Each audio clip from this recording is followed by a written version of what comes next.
Hello everyone, my name is Manolis Sfinorilakis, the founder and producer of Reality Crowd TV, and welcome to the Crowdfunding Incubator program, Crowdfunding Office Hours number 12. We have a great show today with excellent guests, and I'm excited to get us started in this. But before we do that, I would just like to share with the audience a few ground rules that we have for every episode that we begin during this process. So the purpose of the Crowdfunding Office Hours program is to educate entrepreneurs and educate really anyone on the different facets of what it takes to successfully crowdfund a project. So in general, there's 9 stages of crowdfunding, and we can hit upon all those different stages. On our website, through the Showcase application, you can go there and click on the Education tab, and you'll see slide shares that will teach you exactly what the 9 stages of crowdfunding are. And there's something new that we're actually incorporating within this Crowdfunding Office Hours program. Starting in October, we're having our first group of entrepreneurs going through our new virtual business incubator for crowdfunding, social media, and public relations. This is going to be a monthly program that helps entrepreneurs through a series of specific classes in these topics of crowdfunding, social media, and PR that they may not normally be able to get if they didn't have a certain vehicle in order to deliver that. So we're turning Reality Crowd TV into an education platform and into a virtual business incubator to help these individuals go through the 9 stages of crowdfunding. We've noticed a lot of people are coming to us for help, and most people do not know much about crowdfunding. So we would not advise an entrepreneur who's just getting into this to go and pay a consultant $2,000 a month in order to get this done. We believe that there should be a program that really educates people on how they should appropriately manage their project, what it's going to take time-wise, and with that base knowledge, they'll make better decisions in order to determine who they're going to hire and if they need to hire anyone now that they know the knowledge of how to do it themselves. So that's where we're going with the program. I wanted to make sure that everyone got a baseline understanding of our new direction. So with this with these Google Hangouts functionality, I wanted to, again, showcase the Showcase application. If you're watching on the Google event page, you see all these links of each of our guests, and you can actually click on the links as I scroll down in case you want to see any of these entrepreneurs as we go through their segment. And you can literally click on that and still stay in the webinar and watch it at the same time. Additionally, we will be taking questions at certain segments in the show. So as of right now, I'm showing you all the Showcase, rather the Q&A application, and that specific application allows you to submit a question to anyone on this show if the need arises. So with that said, I just said a mouthful, so I'll shut up now, and we'll begin to introduce our guests. So our first guest is Anna Bianchi. She is the founder and designer of the Paper Girl collection. And Anna, would you please introduce yourself and also tell us what you would like to get out of this Crowdfunding Office Hours program today? Sure. Hi. So I'm Anna Bianchi. I'm the designer and founder of Paper Girl. And Paper Girl is a collection of illustrated, high-quality clothes for little girls newborn to 6 years old. And our idea is that the company will start with the clothes, but then it will grow into a lifestyle brand that includes room decoration and bed textiles. And this is a new company we are starting, and crowdfunding is going to be an important part for us to help us grow, especially at the beginning stages. So the most important thing I would like to take out from this show is ideas of how to be a successful crowdfunder and how to grow my following and how to spread the word mostly. Wonderful, Anna. We are very grateful to have you here. You actually heard about us through our good friends at depositagift.com, which is a crowdfunding platform, and it's a pleasure to have spoken to you yesterday and to have you here today. Thank you for joining us. Thank you. You're welcome. Our next guest is a longtime friend of mine. We have Cindrell Harry out of Atlanta, Georgia. She is a commercial real estate broker with the Dallas Smith and Company brokerage. So Cindrell, please introduce yourself and let us know what you'd like to get out of this show today. Awesome. Thank you guys for having me. I'm Cinderell Harry, a commercial real estate broker. I have a technical background working for Fortune 500 companies. So my personal thing, I really, really would like to get direction on how to best utilize and position myself for maximum amount of crowdfunding, opportunities to do real estate investments, starting here in the southeast region of U.S. So that is my goal today, and I look forward to hearing more about it. Wonderful. And Cinderell, it's great to reconnect with you. And you are in the right place at the right time. Real estate crowdfunding is taking off. And in fact, I believe Atlanta, Georgia is one of the hot spots for it. So pleasure to have you on, and thank you. So next we have a friend of mine as well, who I've known for years, and out of Connecticut, same area as I am. We have Kim Kasparian, the founder of SuccessGenie.com. And Kim, please introduce yourself and let the audience know what you'd like to get out of today's session. Oh, and Kim, you're still on mute. I'm sorry, you're still on mute. There you go. Thank you for that technology assistance there, Manolis. I'm very happy to be here. I have been a business growth and transformation strategist for 15 years, and my job and my team's job is to help entrepreneurs to grow their businesses in a way that not only makes them money, but gives them the lifestyle they dream of. And one of the biggest challenges we find is that companies start undercapitalized. They don't know how much money it takes to start or maintain their business. So one of my roles is to always be in the know of what creative ways we have to help entrepreneurs. So I'm here to learn more about crowdfunding and how I can assist my clients and my community in embracing it as a tool to grow their business. Wonderful. Absolutely. Again, I mean, to me, if you're a business consultant and you at least don't have a certain understanding of crowdfunding, you're missing a key element of the business. And most people in your field, Kim, probably have never even heard of the term. So you are on the cutting edge of your industry, because crowdfunding is going to be one of those elements that I believe every coach should have in their arsenal of tools. So thank you for joining us. Thank you. Thank you. And now our next guest we have is out of India. So we've gone international again. We have Rashid Bhatt, the founder of Nobre Clothings. And Rashid, thank you for joining us, and please let us know what you'd like to get out of the show today. Yeah, hey everybody, I'm Rachit and I'm from India. I'm the founder of Nobre Clothing. Actually, Nobre is an environmentally and socially conscious fashion brand. So we are working over here from last 2 years, and we are really not focusing on it's not really a profit-only brand. We are working for causes of environmental and social causes over here. So I'm a bit of a startup. I'm just 20 years right now. So it's really a pleasure for me to join you people. Absolutely. And what are you looking to get out of today's show? Actually, as you know, Manolis, we have launched a campaign, so it's really a great chance for me to learn something, how to expand it. So thank you very much for inviting me. Excellent. So you have an active Indiegogo campaign, and you'd like to kind of get some more exposure and learn some more ways to promote. So excellent. Again, you and I have been in contact for a while, Rashid, and I really appreciate you coming on. So thank you. Yeah, welcome, man. Perfect. And our last guest, of course, is our returning champion, Tiffany. I think you've been on our show more than anyone, and that's why we love having you on. You're just a great guest. We have Tiffany Capone, the founder of Bebe Pod Pants. And Tiffany, please introduce yourself and let the audience know what you'd like to get out of the show today.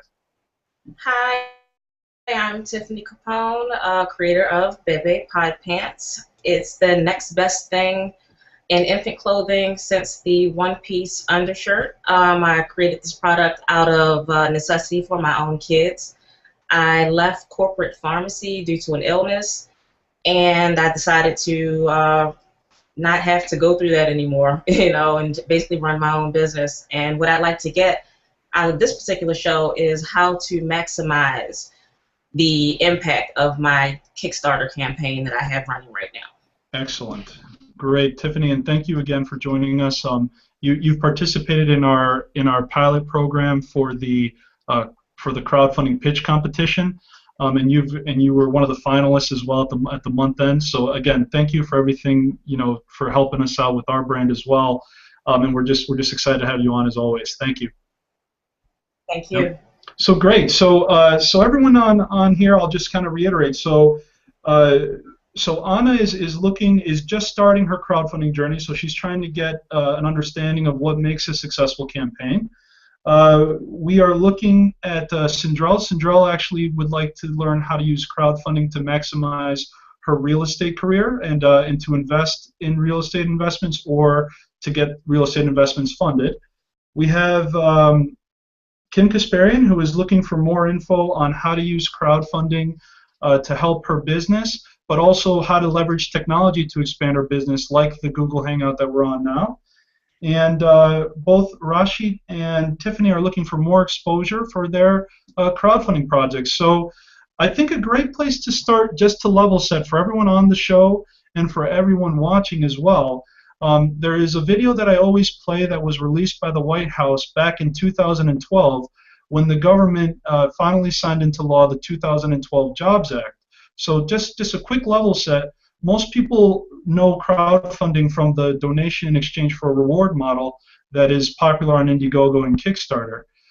What most people do not know, however, is that there is equity crowdfunding that was passed into law as a result of the success of these donation in exchange for rewards models. So I'm going to show you a video of a young lady who explains what crowdfunding is on the equity side really well, but it also will help anyone when they're trying to explain crowdfunding to anyone in general, because one of the greatest challenges is explaining, what is crowdfunding? How can I explain it to someone who doesn't know what it is? So let me share my screen here, and I will flip to this video. Do you guys see the YouTube video on my screen?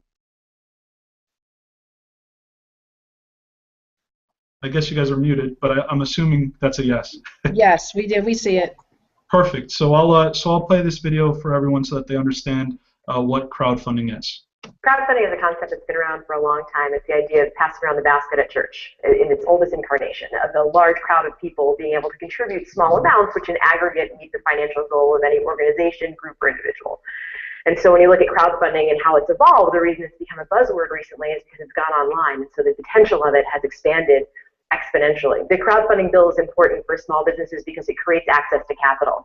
Access to capital that currently is very hard to come by. The basic concept of what this will mean for entrepreneurs and investors is that an entrepreneur will post a description, a very thorough description of their business, the finances, the business plan, what they're going to do with the money, the budget, etc.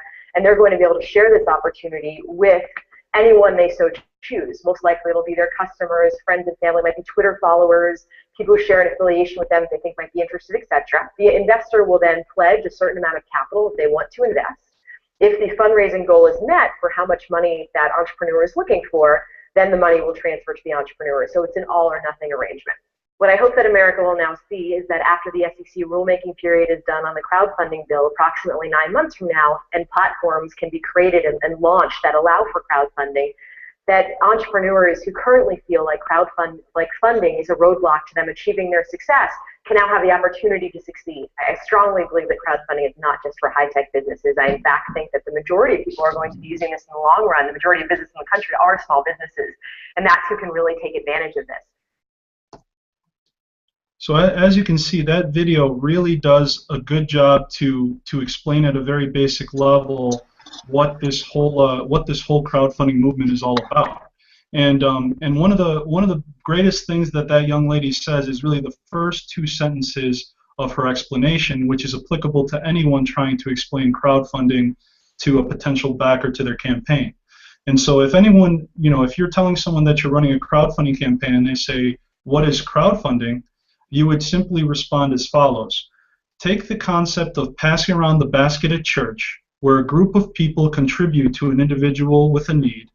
Put that concept online, apply it to things other than charities, such as small business, art, music, film, or virtually anything, and you have crowdfunding. So if there's one thing you take away from that whole video, is that your job is to teach people what crowdfunding is so that they feel comfortable contributing to a website that they probably have never seen, heard of, or understand completely. So that's really one of the biggest key points. whether you're doing donation in exchange for a reward, or whether you're going to be doing equity and debt-based crowdfunding, these are going to be the key elements that you need to understand in order to explain to somebody exactly what crowdfunding is. We do have actually one new addition, so I want to give the gentleman a chance to introduce himself as well before we begin. Fabio, would you please introduce yourself to the audience, and pleasure to have you on again. Thank you, Manolis. Fabio from Vancouver, BC, Canada. I work with a group of angel investors called Keretsu. This is my second time in the group, so happy to help and be here. Sorry for being a little bit late. I got lost with time. Oh, it's quite all right. Thank you once again for joining us. And you're on a good show. So where I think we should begin is actually by exploring the active campaigns that we have on our show currently. So we do have two, and I'm going to actually start with Nobre Clothings. And what I'll do, Rashid, is I'm going to share my screen so that we can actually play your video for the audience, and then we'll give you a chance to explain in detail what you've done thus far. Does that sound good to you? Yeah, sure. Perfect. So let me share my screen again, and we'll go right to your campaign, and we will watch it live. So does everyone see the Nobre Clothing's Indiegogo?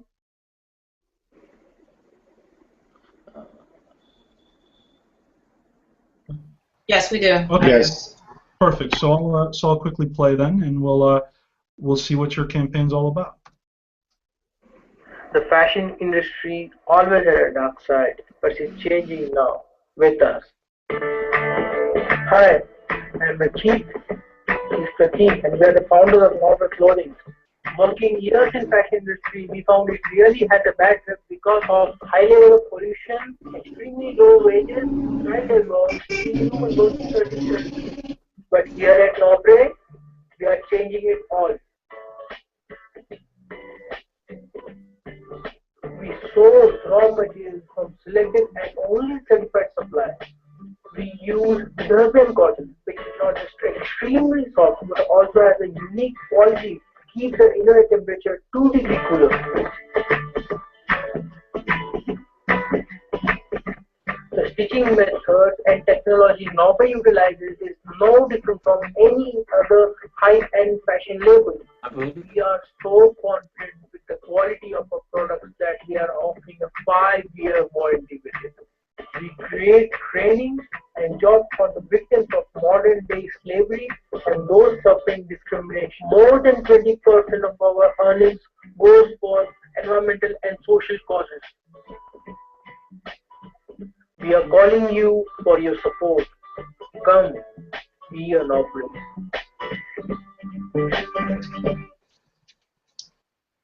Wonderful. So thank you very much for allowing us to play that, Rashid. And it really was a beautiful video. So tell us a little bit about your campaign, and tell us kind of what your successes are and what some of your struggles are at the moment. Okay, as you told, introduced with my company a minute earlier, but starting with this, success what we have. The first success what I believe is the first funder what we got from the Indiegogo was not a known person to us. But what the normally case happen is, what I've seen, the first 10 to 20 to 30 funders of the campaign come from the relatives of the close ones who know them. But this was really exciting to have a funder which just came to a campaign from a Twitter page and supported us. That really was a great motivating thing for me. The struggles what were happening over here is, the first reason is, I am from India. You should understand it. I am from, because Indian economy doesn't know about crowdfunding till now. So this is, I'm really struggling with the factors of the first 30% of funding which I need to be, collecting from my relatives. So that's where I'm struggling around. Because, yes. Sorry, Rashid, I don't mean to interrupt. I just want to make sure I caught that. So so the success has been that you were able to get some initial support from individuals in your direct sphere of influence, meaning social media or PR was not the driver of the first burst of funding, but it was rather the people that you know and who care about what you're doing. They were the ones to help you get that initial burst of funding. Is that correct? No. I'm saying the best thing of the campaign what we had is the first 10 people who have funded a campaign are not the people who are from personal contacts. Oh. They are the people who have got from Indiegogo and the, social media. So this is really exciting for me, because normally what happens is the first 30% come from the close relatives on all of them. But this was really a great sign of that our campaign has something great that go far ahead. So this was really the good thing. Okay, great. And so good. So that actually is a very good sign. And so now how long has your campaign been running for? Because it says you have 38 days left. Actually, we started on the 12th of September. Okay. But what struggle we are suffering over here. The first reason is we are Indian. So so crowdfunding is not known by 99% of the Indians till now. So this was really tough for me to convince my relatives to put the money in this thing. Second reason, the conversion rate. We Indians need to pay 61 rupees for every per dollar. So convincing my relatives to put down more than $6,000 for this campaign is really tough. So the first 30% was really a headache for us. The second problem what we are suffering is that Indian PayPal accounts cannot receive funds from the outside foreign countries. So we cannot add a PayPal account to the campaign. So this is really affecting our number of funders of the campaign. So these are the two main issues what we are suffering. And the third reason is third reason also contributes to be some technical problems with Indiegogo, that Indian debit cards are not working on that. So asking my relatives to put some money on that, and after once the people try to put it through a debit card, the debit card doesn't work. So these three problems are getting us campaign a slow bit start from here. But the good thing is till now we have been featured by 3 big medium-sized magazines around. So got some support from there. Very great. That's excellent. So you did get some good information. So goodcrowd.info. So were you interviewed by Devin Thorpe? Yeah. Great. Yeah, Devin Thorpe's a great guy. So he's also a Forbes contributor. So that's really nice that you got that. One thing I would say is you should link the article to this little logo here, because I can't click on it to go see all these different things. Okay. Yep, I would link it. But just let me look at everything too. I mean, it looks like the video is quality. You have pictures that are engaging. It looks like you have enough information as far as who you are and what you can actually accomplish with the funding that you're getting. So I mean, it looks to me just from first glance that you just need more eyeballs on it. Essentially, is what you need.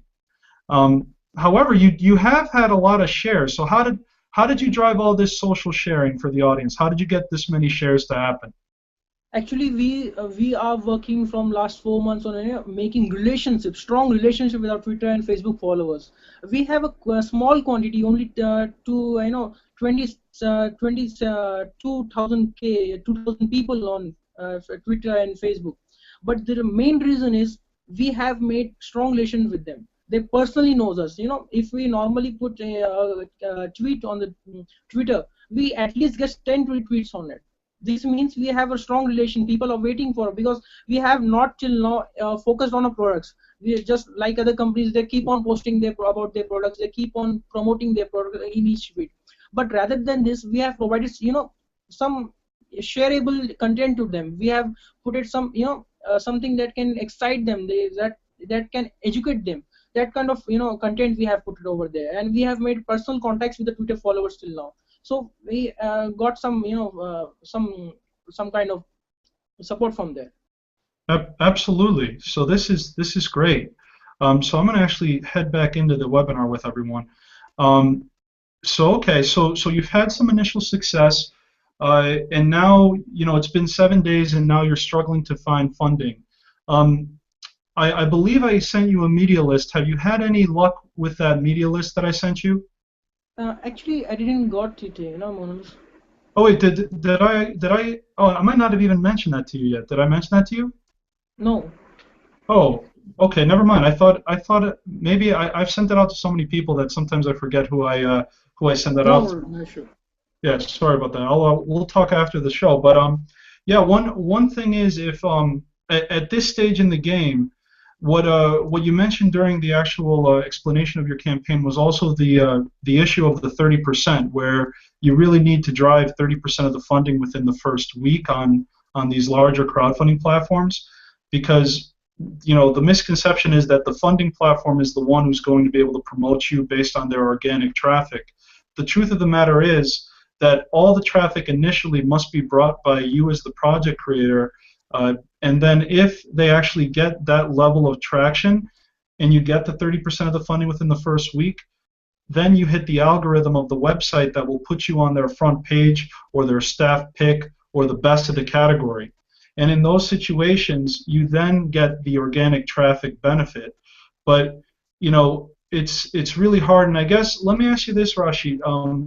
One thing that I noticed that a lot of entrepreneurs do is they build a crowd on social media and they build a crowd elsewhere, but maybe they didn't broadcast the exact date of launch right when they were to launch, and they didn't send out an email, or they didn't call people. What did you do ahead of time to alert people that you were going to launch on a certain date, or did you contact people after you launched instead of before you launched?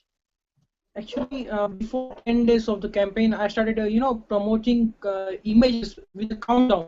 Like 10 days for Nobre to come, 9 days to Nobre to come. So I did a countdown. Secondly, I also started, Nobre has a member of 10 members of volunteers working with us. We made volunteers for our campaign 2 or 3 months ago. But eventually, they have their personal life, so they were not able to, give that strong time for the campaign. And what we were, relying on green inbox that we found that it will be really helpful. But a lot of, great load on them, so they are not able to deliver the, orders till now. So that's what the weak point what we have. And after the campaign was launched, we started promoting it on the campaign. But the main reason what I'm suffering over here is I'm the one-man army. I'm doing it all because we are a little startup over here, man. If you know the video we made, I made it from my iPad. So it's really low budget and one-man army working over here. As is the first campaign over here, because Indian economy, as I told earlier, is not familiar with crowdfunding. So it was really tough for me to handle all of this, because I need to work on the media list, I need to work on the social media, everything, video production, video editing. It takes all my time. Daily I'm sleeping only 2 hours daily. It's from last 2 or 3 months. So it's really tough for me to work on this. The thing you mentioned it that. Manolis, from last 1 week, we are persistent on the first page of fashion category on Indiegogo. We are getting a really 200, 300 visitors on a page daily, but I'm not able to, convert into the fund, contributors till now. So that's where I need your help, buddy. So even though you're getting views, you're not getting contributions. Yeah. So in that case, there might be something in your rewards that are not as appealing. Okay. And maybe that might be something we could just quickly look at too, because if the rewards are not appealing, it doesn't matter how many views come by. So let's just look here. Okay, that's the $1 is standard. All right, this is okay. So this one is you're planning you're actually planning a tree in their honor. Is that correct? Yeah. Okay. We will plan a tree. So see, at the $10 and $25 level, I would imagine that you might be able to give them a shirt of some kind, because your company is a shirt company, and I know you give it away at the $41 level. But do you make something other than a polo that could be a cheaper price at that level? Actually we can make, but the issue is, Manoli, the shipping charges. India is too far from the US, so the shipping charges are more bigger than the production charges. This is the way we cannot deliver between under $41 from here. Okay, it makes sense, and I mean and it says here add a certain number for shipping. So you might be able to do the same thing. You might say it's $10 and then add $5 for shipping. Yeah, that's a great idea, man. That's a great idea. Yeah. So I'm just trying to see what, I'm trying to see what would be the issue, because some people, maybe they just want a shirt, and some people, if you add a shirt to that plus a sapling, maybe that'll make it more tangible for them, because they may not see the actual sapling, but at least they'll get a shirt. Yeah. That's one suggestion on that. And actually, anyone else can jump in too. Does anyone else have any suggestions as to how to either to drive more traffic to Rashid's campaign, or based on what you see rewards-wise? Is there something else that you could think of based on the limited knowledge that we have right now? Yeah, definitely. This is Sindral. This is my first time seeing this, and definitely kudos. I think that when someone submits, some type of funding or money towards this, does it come with a little story or a little sheet explaining the impact that, just by purchasing, donating this $25, this shirt, the story, the why of what you're doing, is it included in the shipping or something to that effect? So you're saying that to make it more of a meaningful kind of gift, like, are they also getting a personalized, maybe something personalized that comes with the actual shipping? Is that what you're saying? Yes, and it could be like a short little piece of, because right now, I mean, this makes me want to go out and donate. But if I wanted to, give this as a gift to someone, a little story about, what makes this shirt different.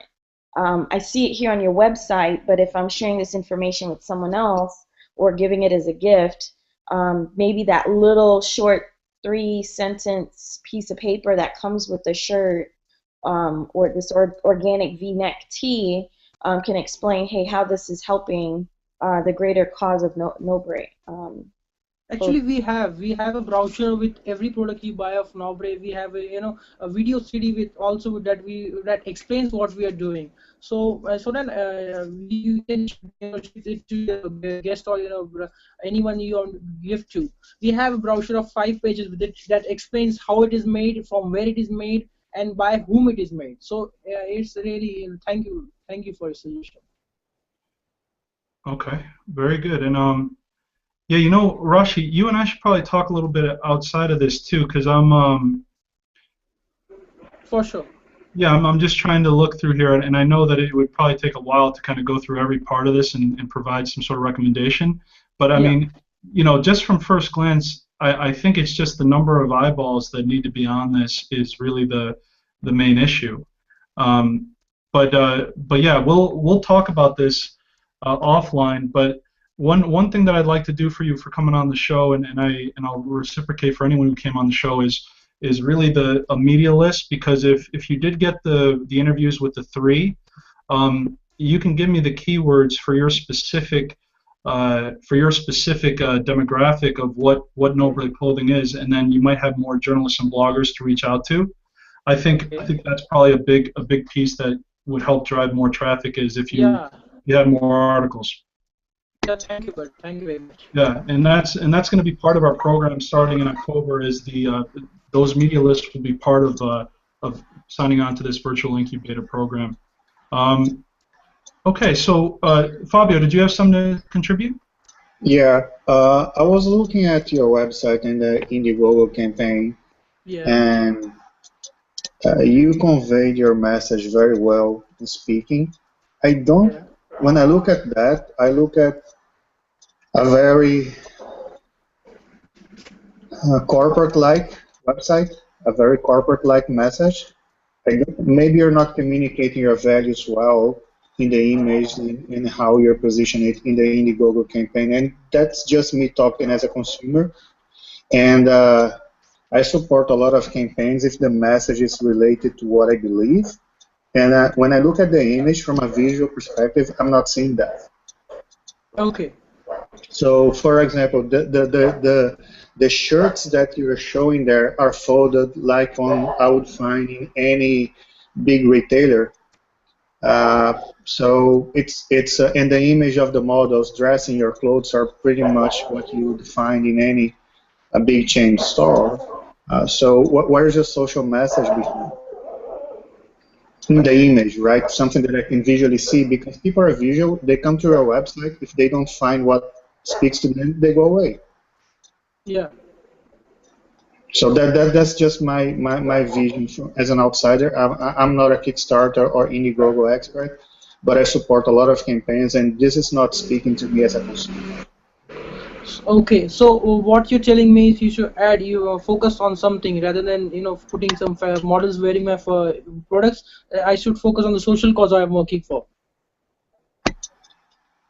If that's what differentiates yourself and that's why you're there, yes. If it's just to get more people, no, please don't, because then you're not speaking about your company. But when you watch the video and when I hear what you're saying, it comes across like you have a social message behind, but I'm not seeing that reflected in the image. I'm seeing what I would see in a Macy's or what I would see in an IZOD image of people dressing. That's just my reading of that. Yeah, you're right, Barry. That's that is a good point, actually. I mean, maybe that's something, and you do have a lot of time left. You can change the copy of a crowdfunding campaign mid-campaign. So if there is something that that you think you can actually improve upon to make the message of the actual wording in the profile to kind of mimic more so what's done in the video, that might be something that could help you just kind of clearly articulate more of what you're doing and why you need the money to do it. Manolis, just to tie in what Fabio was saying, Rachid, you need to do a better job in sharing the social motivation, why you chose to do the shirts the way that you have, and how it's changing the lives, which you spoke to in the video. But like in the United States, there's a whole movement where people want to buy United States brands. Why? Because they don't want to support the slave labor in other countries. Not that they don't want to help other countries, but they believe in your cause. They don't want to have a little girl who gets paid pennies an hour to make the shirt. They'd rather pay somebody who's getting paid a fair wage. So in the United States, your social cause would speak to a lot of people. What I like about your shirts is they do look professional, they do look trendy, and because people want to look good, they have an image, but I think what you're showing them is that you can still look polished, professional, trendy, but you don't have to do it at cost to some other person across the world. You can have the look that you want and be socially conscious. And I think maybe that's what's not being presented as clearly as everyone's asking you to, because I know the 20-year-olds in this country, if they saw this, they'd be like, yeah, we'll buy it from you versus buying from Macy's when it's being, because the difference is they're connecting to another person across the country, the world, and that would make them want to give you their dollars. Yeah, thank you. Yeah. So Fabio's right, it's a little too corporate. Somebody who's getting paid in the United States, your social... Sorry, Tyrone, are you there? You might need to, if you logged into the other, if you logged into the webinar, Tyrone, you have to X out of the other screen that you're watching. But yes, Kim, I thought that was excellent advice, and Rashid, as I mentioned, we'll come back to you offline because I think we could we have everyone's emails ready so that everyone can kind of provide you more feedback after the show as well. So thank you, everybody. Thank you very much. No, thank you as well. Thank you so much. So let's actually jump a little bit too now to Anna Bianchi, because Anna is is in the early stages of her crowdfunding campaign, and so she hasn't launched a campaign yet, but she's in the preparation stages, and it might be a good contrast to see how Anna is approaching it. And Anna, where are you in your crowdfunding endeavors, and what have you done so far to kind of begin preparing before you launch? Okay, I've been networking. Awesome. Basically, I mean, this thing is not going to fly unless I have a lot of people putting money, and people will put money if they know you and if they feel close to who you are and what you believe in. And it's a delicate balance because you want to look professional and you want to look like put together. And my background is in branding, so I know everything about look good, put together a good logo, a good everything, good message, use the right words. But at the end of the day, it can also, you don't want to look too established in a way, I think, so that people think, yeah, let's go help her. Oh, I went to school with her, let's help her. Or, yeah, I used to work with her, let's help her. And then also, I mean, something that I've been doing besides, collecting all the crowd that I've known in the past, in past years, is starting to reach out into, for example, mommy blogs, because I mean, one of the things that are very important for Paper Girl is the fact that I want to establish a council of moms, and this council of moms is moms that, I mean, I'm starting obviously with friends of mine that have kids, but the idea is that any mom in the US or abroad can join the council of moms, and then, they are going to provide feedback. They are going to help me expand the word. So these moms are going to be reaching out to their friends and their families. And the other thing that this Council of Moms does is that any of these moms, they can have a trunk show in their house with our clothes. And so in a way, it's, not only, they can turn into part of the company, for example, they'll support a campaign, they'll give feedback, they'll share the word, they'll maybe blog about us in their blogs, or they'll make money by having a trunk show.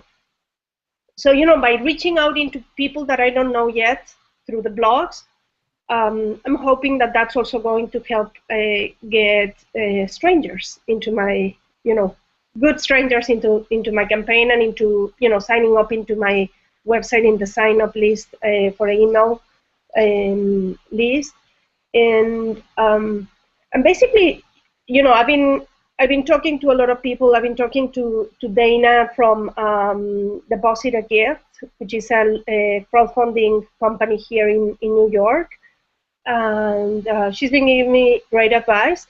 But basically, by talking to people like Manolis or like Dana or other people that I've been in contact with, and following on their advice, obviously I have a pile of things to do in my to-do list, but those pile of things are going to turn into hopefully connections, and the more people that are already in contact with me, by the time I launch the campaign, hopefully I'll start getting a lot of traffic and word of mouth recommendations.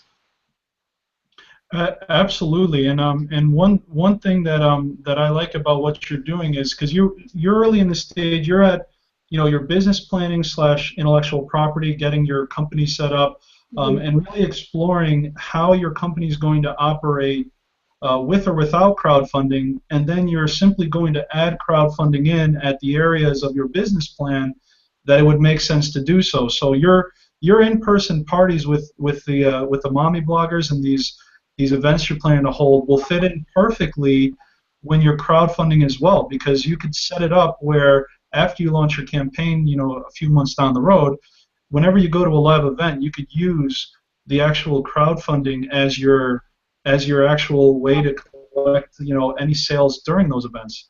So yeah. So I mean, it sounds to me like you're testing the waters in different elements of the business plan, but you're incorporating those elements into practical applications for when you crowdfund. And I'm sorry. The other thing that I think is very interesting about a crowdfunding campaign is that it's something that is live and it's active and it's happening, as opposed to something that is just flat in a website. And there is a people connection that happens in a crowdfunding campaign, that when you're launching a new brand, I think it becomes a place to be, and it becomes also something to to talk about in all your media, in the website. So even people that may, you know, you want everybody to contribute, but maybe if somebody doesn't contribute, but you're getting the views, those views may end up in your website and then may become, you know, buyers eventually. So it's a gathering place, I think, also.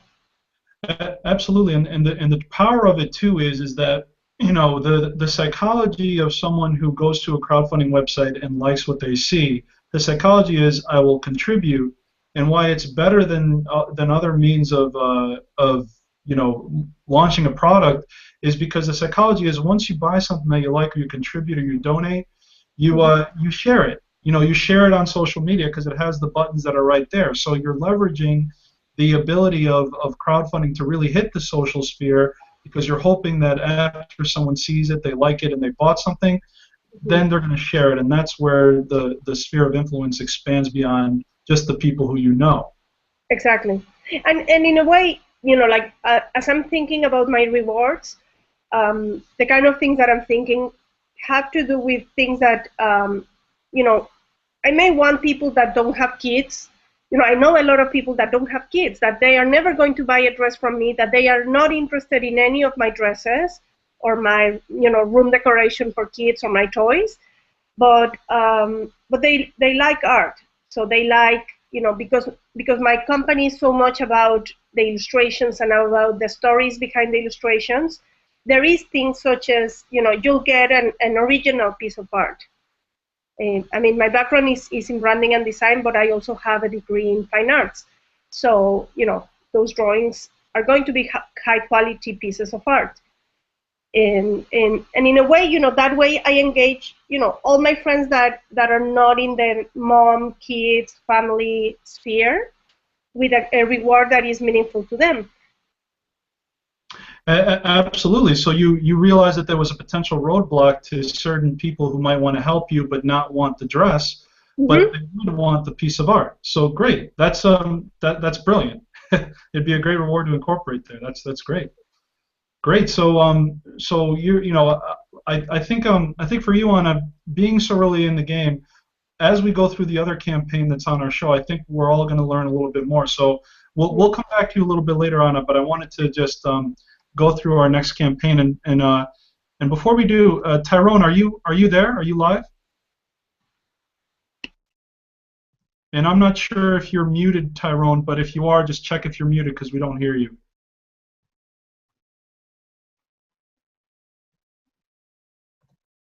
If you figure that out, Tyrone, we'll come back to you shortly.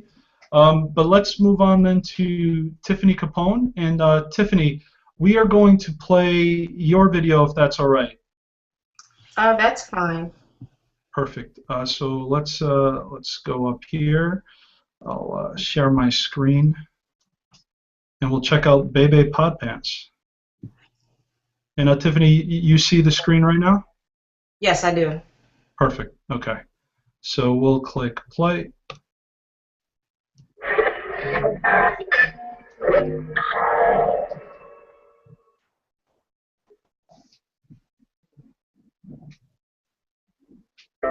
Hi, I'm Tiffany Capone, creator of Bebe Pod Pants, an infant clothing garment that offers busy parents a unique and functional alternative to pants, socks, and shoes. So when baby's hanging around the house in an undershirt with his or her legs exposed, Bebe Pod Pants can be used to cover baby's legs in a flash, worn over the legs, up to the waist, with a convenience opening for stroller or car seat buckles. Quickly dress baby for running errands or for walks around the neighborhood. Bebe Pod Pants is a nearly effortless clothing option. New and veteran parents of infants will love. A diaper bag essential for the infant travel nightmare we parents call the diaper blowout. Sourced and made in the USA with 100% combed, ring-spun cotton fabric in 4 color and print options, but we'd like to add more. Bebe Pod Pants combines equal parts of convenience, practicality, and adorable for the parent on the go with baby in tow. But I need your pledge. Take a look at the rewards to the right. You could opt to pledge a little just to show your support. Or if you're the hands-on type, you could pledge to become part of our design team, or any pledge amount in between. We have great rewards to offer, and any amount is greatly appreciated. Also, tell your friends and family about the Bebe Pod Pants Kickstarter campaign, where a pledge can land you bragging rights to say that you helped launch the next best thing in infant clothing since the one-piece bodysuit. Thank you. Very cool.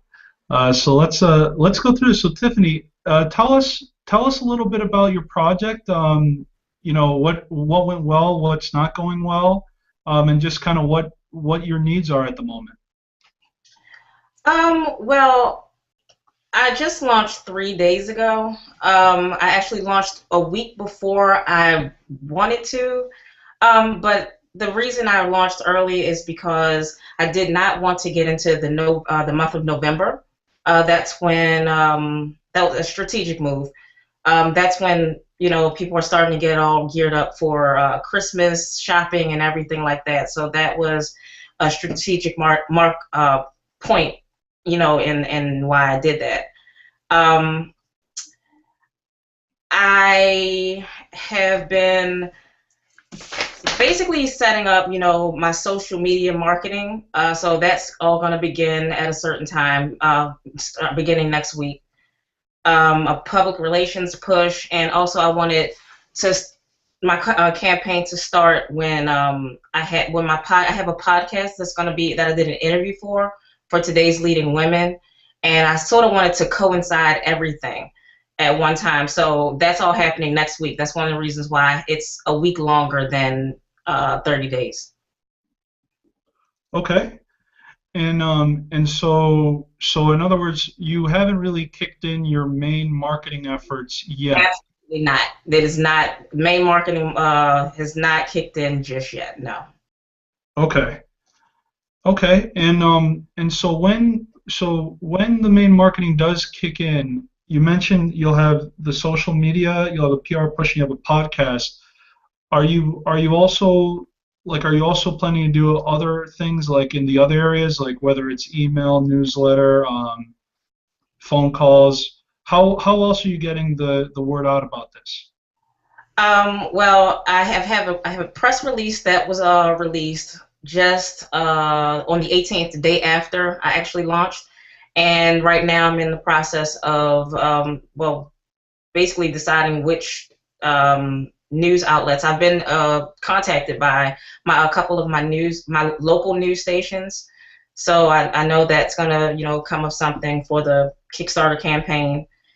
Newsletters are going to be going out as well. It's just that it's a lot going on at one time. I basically just wanted to get it up and started, though. Okay. Okay. And so what I would do when you do begin executing the main push, and this is just a quick tip for anyone who may not know this, and my friend Albin shared this with me. If you were to go into the actual Kickstarter and you want to see where the actual shrunken link is, you would go to your profile, click embed, and if you scroll down here, you see this project short link. You would copy this, and if you paste it on here and put a plus sign at the end of it, you could see kind of where the traffic has been coming from and how many clicks it's happened. So since you started, there's only been 17 clicks, which means clearly you haven't started your marketing yet. Right. Because and that's coinciding with exactly why there's only $31 at the moment. Mm-hmm. I mean, I personally, like one thing that I would have done personally, because when you're about to launch, you want to corral everyone you've ever met up to this point in some capacity. Like if you have an email, you would have wanted to tell them, hey, I'm launching on this date this week, and so like like I actually didn't get an email from you. So when I saw this going on, I was like, oh wow, she launched. I wish she sent me an email. You know, like it's part of the process when you during the pre-launch phase, and like this is one thing I'm working on too because I see it happen a lot. There's almost like a 30-day to launch process that you go through after you tell yourself, I think I'm done with my project. So if you put your project up and you selected all your rewards and filled out everything on your profile, I wouldn't launch right away at that point. I would wait 30 days from the point that I said I'm happy with my video and my profile. I would then wait 30 days until I actually hit the fundraise button so that I can then get everyone kind of like knowing that I'm going to do this on this date and time. Because that's when you then increase the amount of shares, increase the amount of views, because it was done in a manner that was organized and everyone kind of knew exactly what they were doing. I know you're only one person too, right? So like, I'm not saying anything bad about you, Tiffany, but I just seeing it shows that maybe, you know, a lot of people that would support you early on were not told about it, and that's why it may not be having a lot of traction at the moment. I definitely could have sent out an email blast, but I really didn't want to talk about this too much. But I have a illness that renders me incapacitated, you know, sometimes, and I did speak to it in my crowdfunding campaign. So sometimes, you know, I can't function, you know what I mean? So I wanted to get it out there because I just never know what's going to be, you know, with my health, to be quite honest with you. So I'm playing pickup right now, but like I said, it's only 3 days in, and I think that the campaign should be okay. Okay, no problem. I mean, you know, and again, I only say what I say for feedback. I know that life is just, it's just not easy to manage a crowdfunding campaign on top of everything else. So trust me. I mean, it is. I always say that crowdfunding is one of the hardest things anyone can ever do because it's like a full-time job on top of being full-time in life. Mm-hmm. You know? And it's really, really tough. So does anyone else on the panel have any questions or suggestions based on what you saw in the video and the profile? Actually, I have. I have for Tiffany is that you were talking about, you know, promoting your crowdfunding campaigns, marketing, and everything else. I believe rather than, you know, relying on mass, you know, spreading your word, I think you should focus. You have time, 30 days left, 38 days left. Yeah, for coming 1 week, I think you should focus on making relationship with as many people you can make, because Might Nobre clothings have not reached a high target within the first week of the campaign. But what we have reached is we have made strong relationship with minimum 1,500 people on a Twitter account. Minimum, you know, I can tell you 200,000 people are, you know, knowing us and have a strong bonding with us. If we don't have a strong online store right now, but if we had, I surely tell you we will be selling a good amount till now. So what I suggest to you is you should focus on, you know, making relationship with people. Don't approach to people, hey, I have launched a Kickstarter campaign, check it out. I think rather than that, you should start a conversation with them. I think you should start a conversation like, hey, you do love, you know, do love kids clothing. I too. So you should start, you know, a conversation from there. That would be, you know, because the percentage of people who are coming, you know, who will be contributing you from compared to the people who have just received a mail will be higher from the people who know you. So that might be really helpful for if you just make relation with people. Okay.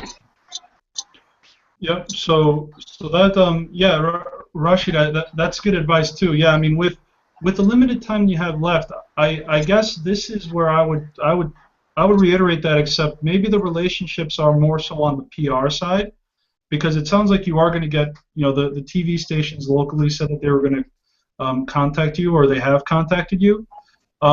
Social media might not be the best way to reach new people, at least at this stage in the game. If you are able to use it to get more press, however, that would probably be the most bang for your buck, at least from what I see at the moment. Just from what I see. But yeah, the one thing I would say is that the initial burst usually comes from the organized part of this, which is which you get all that initial burst, the 30% from your traditional network. But I know it's very hard to organize that too. So that's definitely a hard part of this process. Kim, I saw you were going to say something. Were you going to jump in on something? No, I think Tiffany's bringing up a good that happens to all of us, especially those of us who deal with physical illness, or like I have injuries from a car accident that affects my energy levels. And like Tiffany, the day I can have my day planned, but if my body's not on board, all the to-dos have to switch. And also with my frustration with technology, I have been exactly where Tiffany has been, just in the eagerness to get it done because it's so overwhelming or challenging. But I think it's really important, whether it's crowdfunding or getting a result in marketing or any area, that it's important to follow the recipe as it's taught and to be flexible with whatever challenges that you're having. And it's a daily experience trying to balance the two, because if you try to reinvent the wheel, we end up getting disappointed. And sometimes like people like myself and Tiffany, I imagine you, no matter how many times you fall, you'll pick yourself up because we're built that way, right? I wish my knees weren't so bloody. I wish my knees weren't so bloody. Now that I'm getting older, I'm more open to a smoother way. So if you need this to work, and it sounds like, because I'm new to crowdfunding, that there's a certain timing that no matter how you get there, you have to hit for it to pop. Yeah. I think it's important with the mindset, which is where I come from and what I teach. It's really important to deal with whatever's happening in your life, but stick to the script as much as possible, because the script works. Exactly. And if you need to reach out to people, like, I want to do the script, but like my back end fell off or I'm not functioning well, it's okay. As a business coach, I want to say it's okay to let people know you're having challenges and get creative on how you can meet the challenge on the beat, rather than being before or behind and getting frustrated or being disappointed that it didn't work out the way it should. Well, I think a lot of times entrepreneurs make the mistake of trying to reinvent the wheel, or they don't quite show up to the wheel because of their personal or other challenges. I think that's something that we all need to remember as entrepreneurs. If it has a rhythm to it, or it has a recipe, follow the recipe. That makes complete sense, and that's exactly what I'm doing. I'm just rolling with the punches, taking care of things as I can. I do have relationships with mommy bloggers. I've had several pretty large bloggers actually review my product and everything, and then blast it out to their networks as well. It's just, like I said, I have a plan. The plan is in motion. It's just not, I guess, a blueprint that is normal to, I guess, the crowdfunding circuit, I guess. So it's definitely working. So. Manolis? Yes? Just one comment, Tiffany. You don't have to fight all the battles alone. A lot of times some community college will have students, will have interns that will be willing to dedicate time to help in exchange for a reference, or in exchange for just having a learning opportunity. So a lot of the timelines that you have to follow in any kind of marketing plan, you can outsource to people to trigger. They can help you build newsletters lists. They can help you come together with small updates that you can post on your Facebook page, either your personal or company, or even your LinkedIn profile, that saves you time you, I'm not sure if you're using social management tools to manage your posts and everything, but yeah, so that saves a lot of time, but that can be outsourced too. So there's a lot of people in the U.S. and even here in Canada that are, getting into the job market, and they may not be the most skilled workforce that you can have, but they have will, they are hungry, they want to prove themselves. So try to leverage that too and not be so overwhelmed with you doing things. I tell that a lot of time to a lot of entrepreneurs that come to Keiretsu that you don't have to do everything alone. And a lot of times people say, I don't have the resources to hire someone.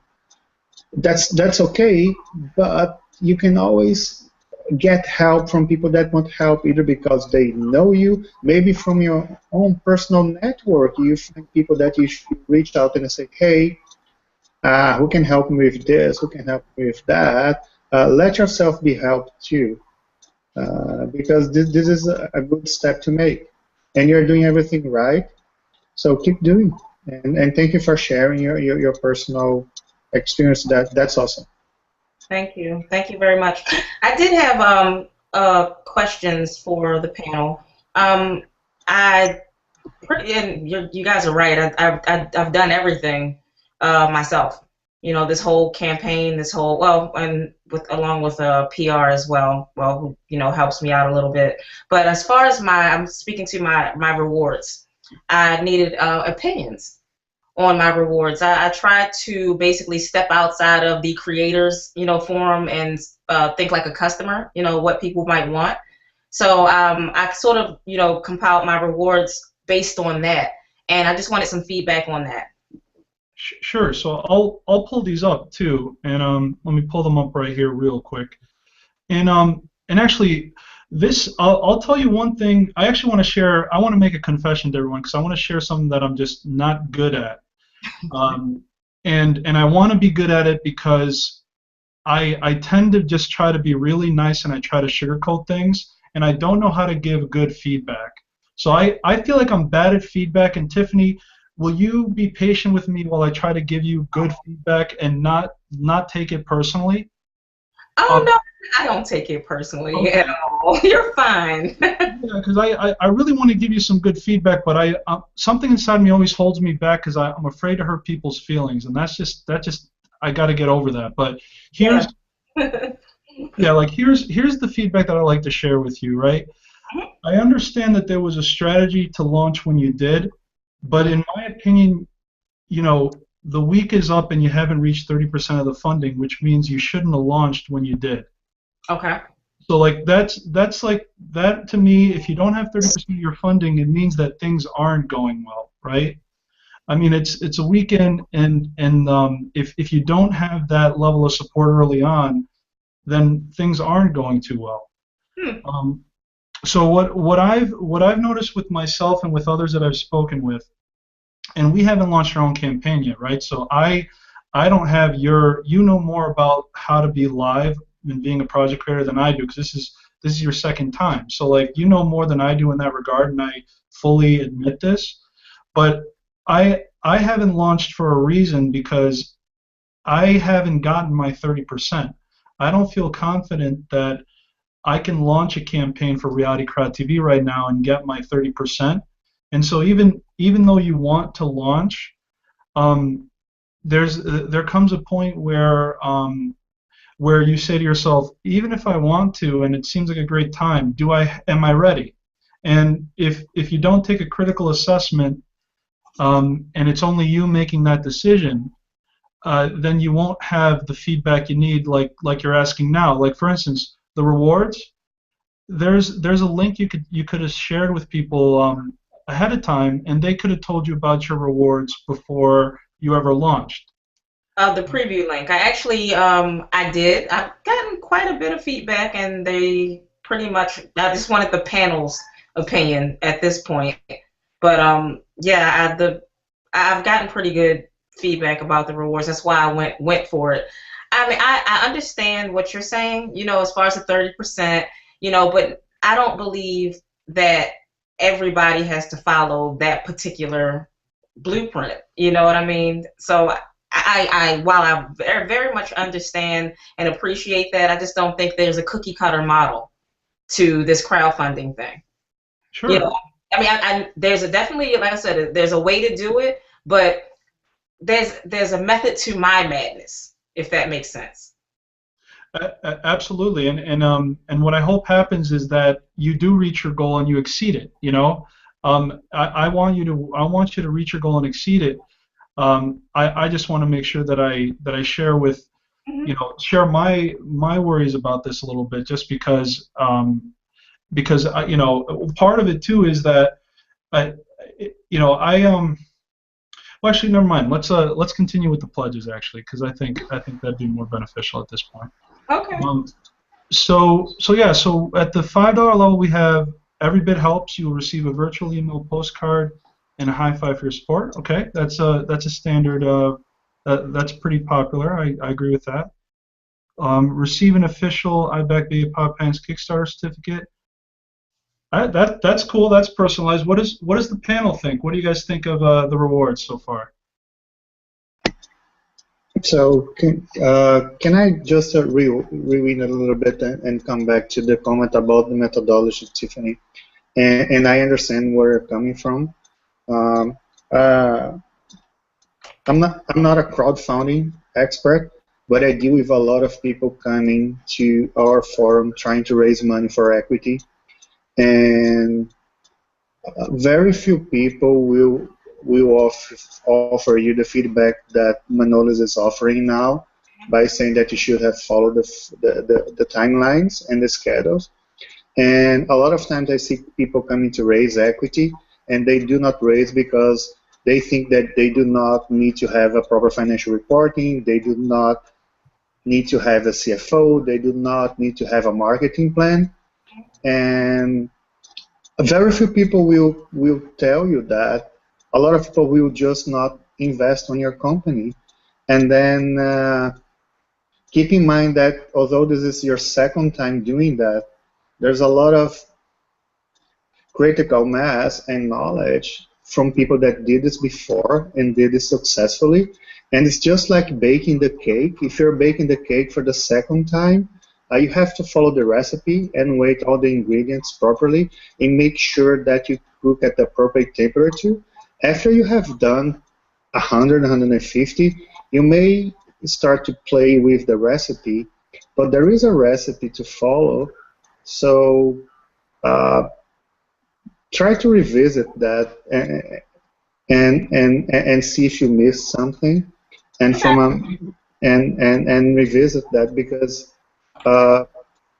statistically speaking, it's hard to reach the goal if you have launched for a while. That doesn't mean that it's impossible, right? Nothing in life is impossible. The more you believe, the more you can get. But just don't make harder on yourself if there is an easier way to get there. That's just my comment. I like the pledges. I think they're appropriate. I think they are at the right price point. I think you did a good job. I think they're great. Thank you. Perfect. And you know what? It might even be better too for everyone to kind of be able to look at this on their own time, because we do have everyone's email addresses. Because I think I'm just trying to look here. It might be easier for people to get that feedback to you via email. Let me see. Give it. Yeah, I mean the price points. I mean, especially because you know how much it would cost you, and you don't necessarily have to say that now, but you know the cost that it would cost for you to make these products, and so you obviously put that pledge based on what it would cost you. Is that right? Basically, yes. Okay, perfect. So yeah, I mean, I actually think, yeah, I don't think the issue is the rewards. I think it's just traffic, and that's the main issue for most campaigns, is just the amount of eyeballs on it. Okay. So yeah, we'll circulate both No Break Clothings and as well as Baby Pod Pants to the audience here. and everyone actually can click on the links because we have it on the Showcase app if you'd like to take a look at that in general.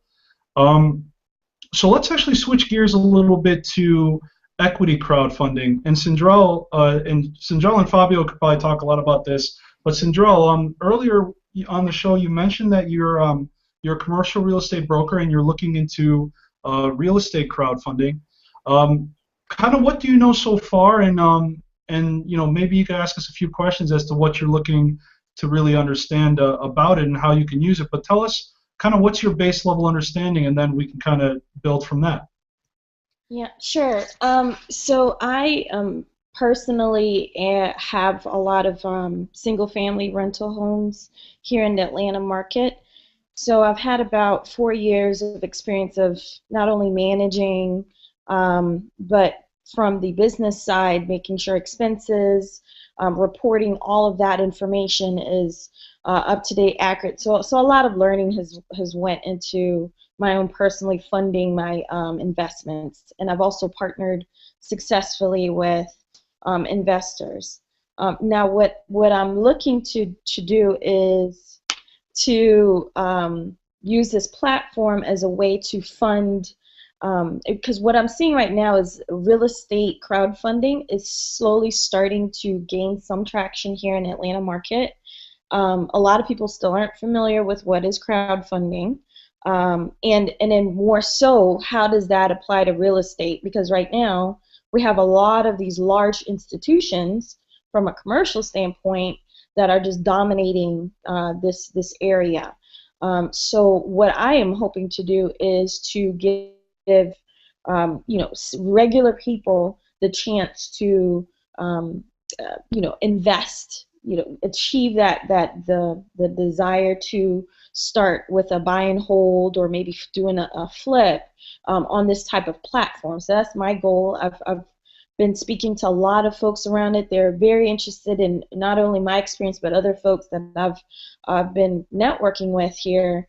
I just want to be able to use this, understand better how I can use this platform in a real estate context, and not be this huge mammoth of a hedge fund that's coming in, but to give it access to regular everyday individuals that want to use this as a way to invest in this market.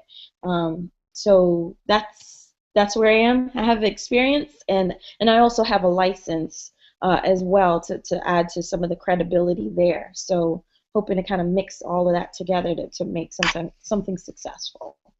Awesome. And one of the best ways to probably kind of go through this is kind of to go to one of these real estate crowdfunding websites and look at how the whole process works from their perspective. But just to actually make sure that the audience has a level set here. So real estate crowdfunding is where you're actually investing in a property for equity, or you are loaning a borrower debt and financing their opportunity. And so one of my clients is Patchaland.com, who I help with social media business development. And one of the things that they do is they do real estate crowdfunding for debt. And so this is their website, and really what happened to actually make this possible, the actual law that is allowing for real estate crowdfunding, is known as the 2012 Jobs Act. And what this did was it gave 3 provisions in the law that allow for equity or debt-based crowdfunding. And what this particular website is leveraging at present is the title known as Title II Equity Crowdfunding. So, Cinderella, if you have a notebook, write down Title II Equity Crowdfunding. And what Title II Equity Crowdfunding did for investment in real estate, and for any business for that matter, so it could be a startup company, it could be any company that wants to utilize Title II Equity Crowdfunding, it allows for general solicitation of accredited investors for investment via crowdfunding websites. So that was a bunch of words I just spewed there, but let me just kind of break it down. So an accredited investor is an individual who makes $200,000 a year or is worth $1 million in net worth, excluding his personal residence. Those thresholds go up a little bit if you're a married couple, but in general, an individual has to be $200,000 a year or $1 million in net worth to be considered accredited. The Securities and Exchange Commission did not allow anyone to solicit these people publicly for investment prior to this law. So the only way that you could raise money for a real estate deal previously is basically just knowing somebody and networking. You couldn't just go out on Twitter and broadcast or just go in front of a room and yell, you know, I'm looking for capital. But this law is now allowing you to not have a pre-established relationship with a wealthy individual, and you can go in front of an audience and generally solicit them for investment. Again, only wealthy individuals who are accredited can invest, but anyone, regardless of income, can bring a deal to these type of crowdfunding websites. So you don't have to be wealthy to get your deal funded, but you have to be wealthy in order to invest, at least right now. The piece that you're passionate about, Sindrell, and I'm going to take a second in case you have a question in a moment, but the piece that you're passionate about is the everyday investor. So if you go to these real estate investment associations, you have a lot of people going there, and they might be spending thousands on a guru who will teach them how to be the next Donald Trump, but they're not actually buying property. They're buying education, and they're not doing anything with it. So they're just wasting their money essentially. But with this new level of crowdfunding that's going to be in effect shortly, known as, and this is something you should write down too, Title III equity crowdfunding, that is now allowing for anyone, regardless of income, to invest in investments in private companies through crowdfunding websites. So in America, there's only 8.7 million people who qualify as wealthy enough to invest right now. But as soon as this second Title III provision is fully implemented, we're looking at 300 million Americans who would then be able to invest in these type of projects. So do you have any questions before I move on, Sindrell? No, but I'm definitely, interested to learn more about Title III, where we are in that process. So I have some homework to do there.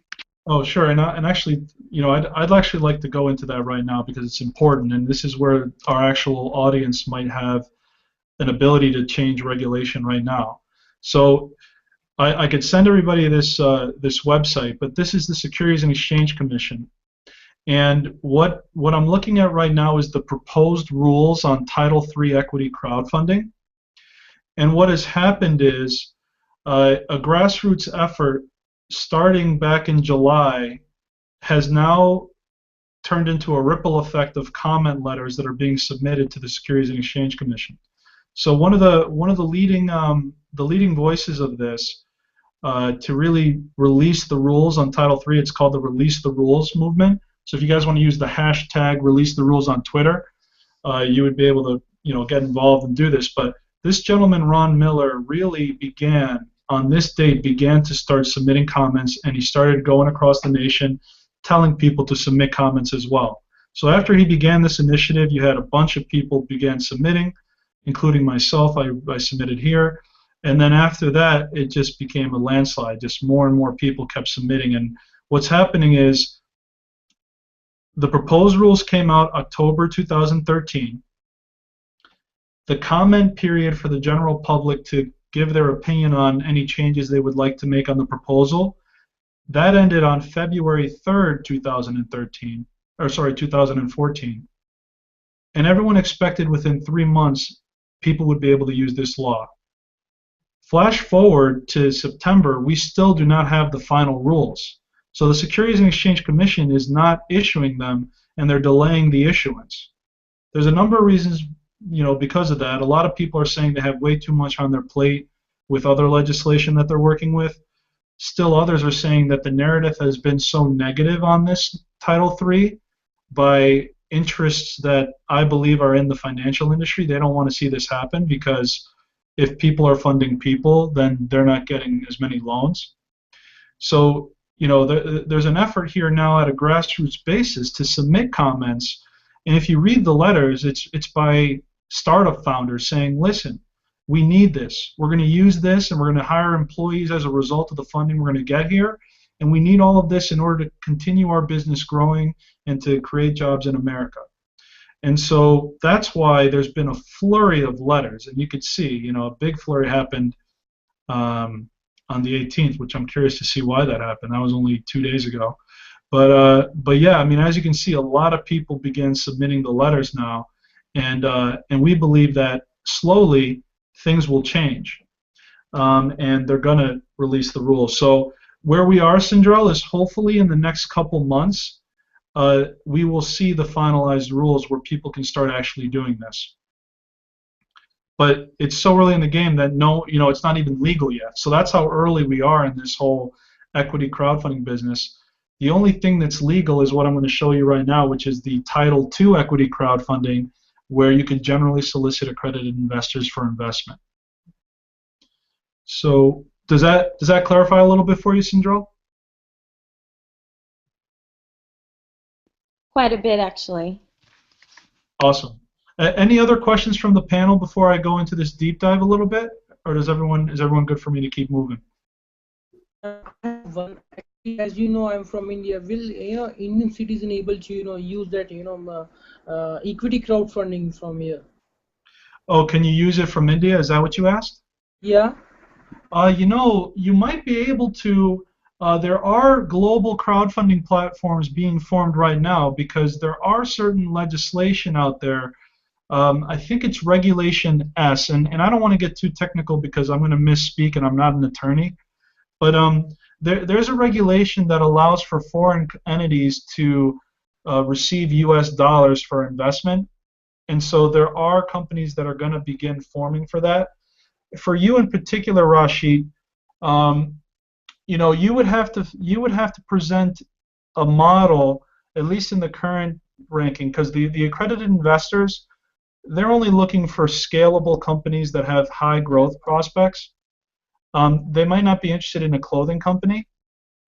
I'm not saying no one would be interested, but I think for you the Title III crowdfunding would probably be better for you because this is anyone regardless of income. Angels and venture capitalists probably want tech companies more often than not. Yeah, you're right. That's my opinion. It might not be the right funding source for you, but yeah. So till how much time when you're expecting the Model 3 to come? Sorry, can you repeat that? In how much time do you are expecting the Model 3 to come? Title III, hopefully, it's on the Federal Register, so it's on the docket for discussion on the government websites, but that doesn't mean it's going to get, it could get delayed from there. But they say in October, in 1 month is what they say that they're going to start talking about it and getting it finalized. So we should think about 1 year from now. Yeah, I mean, I would say that if it gets passed in 1 month from now, you're probably looking at, maybe in January the first companies will start using it. Yeah. So I mean, 4 months at a minimum, I would say, for it to be at a place where people can actually raise money using it. Yeah, that was really, some informative time for you. Thank you, Manoj. Yeah, you're welcome. You're welcome. So here's the most recent property here, and it's fully funded, and this is actually amazing. Patch of land. The way they operate is that they, if you, Sindrell, you said you had 4 single-family homes and you've renovated them and you've held on to them. Is that correct? Yes. Okay, so you have good experience, plus you're a commercial real estate broker. So in my opinion, if you were to even go on their website and just fill out their borrower application, you would want to have a deal that you have in place, obviously, in order to you don't just want to sign up without sending a deal as well. But you could literally sign up here and then they would contact you to figure out what the deal is. So you could sign up here, but ultimately how it works is they will underwrite the deal, so they look at your details just like a hard money lender would. If they approve your deal for funding, they as a company, Patch of Land, will fund your deal for you, because in real estate it's very important that a closing occurs right away. If you have a deal that an investor wants, you have to be able to close quickly. so patch of land would pre-fund, and then after they give you the funds and you close, they would immediately then put it up on their website like you see here, and they would crowdfund the deal to get themselves to keep their money flowing. So they would essentially close the deal, and then they would put the deal up here, and they would offer it out to investors. Why this is so awesome compared to going to just another hard money lender is because this is 100% full transparency. Never before can someone go on a website and browse the exact details, the exact appraisals, the Zillow listings, the look at the financials, the developer, the risk profile. This is the most transparent real estate has ever been, and you can invest in real estate from a click of a button right now. And again, this is only for accredited investors. This deal has been already funded. We're not soliciting for investment in this webinar right this second. But it's amazing what clarity you have. As an investor, you could look at the third-party appraisal. Everything is a click of a button. You now can see what the value of the property is. You could see information on prior deals that this particular developer did. So you have more information about him, and if he's done more properties, you could click on his actual developer link, and you'll see that maybe there's more he's done. This guy has only done one. But if he's done more on this platform, you'll see every single deal and how it ended.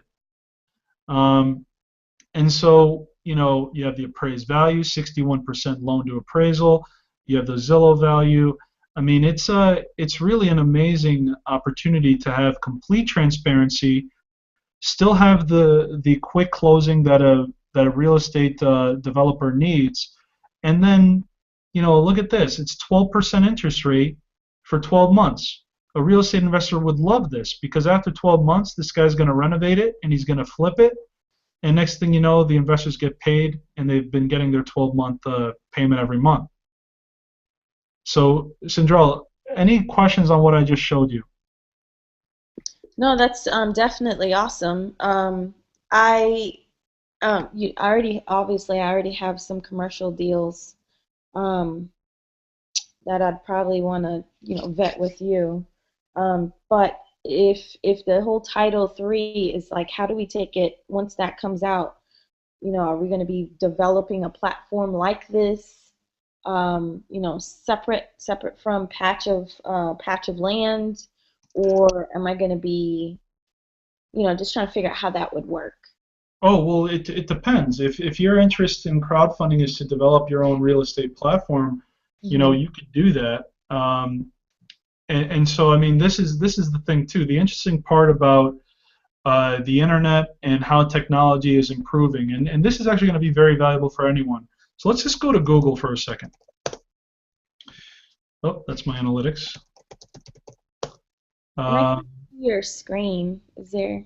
Oh, you guys cannot see my screen? I know I can't. Can everyone else see my screen or no? Yes, we can see. Okay, so actually, Cinderella, Yes. you should go on my screen at the bottom where you see all the little boxes and click on it so that it only stays on my screen. Okay, thank you. That should hopefully help you there. What most people, what's happening with technology, it's expanding at an ever expanding rate. And there's something that you guys may have seen, but you just don't know what the heck it means, right? SaaS. SaaS, right? What is SaaS? Software as a service. Why is this significant? Because just about anything can now be a replicatable website that offers certain services but under the brand that you run yourself. So why do I show you this? Why is a replicatable website applicable to crowdfunding? SaaS, S-A-A-S, is also synonymous with white label. So if we type in white label crowdfunding website, we now see multiple sites that will create your own crowdfunding portal for just a monthly payment to them, and you suddenly have your own crowdfunding website up and running. So to answer your question, Sindrel, it depends if you want to be a developer and you want to leverage existing technologies, or do you want to become the crowdfunding platform that helps other people raise money on your website. You could do either one. I will tell you, though, that doing it this way, why doesn't anyone do this, right? Why wouldn't anyone want to create a crowdfunding website? Well, let's look at Kickstarter for a moment, and let's look at something called Alexa.com. Kickstarter is the 555 most viewed website in the world. And how did they get there? Because of a huge multi-million-dollar marketing budget. The only way someone who is trying to create a crowdfunding platform that is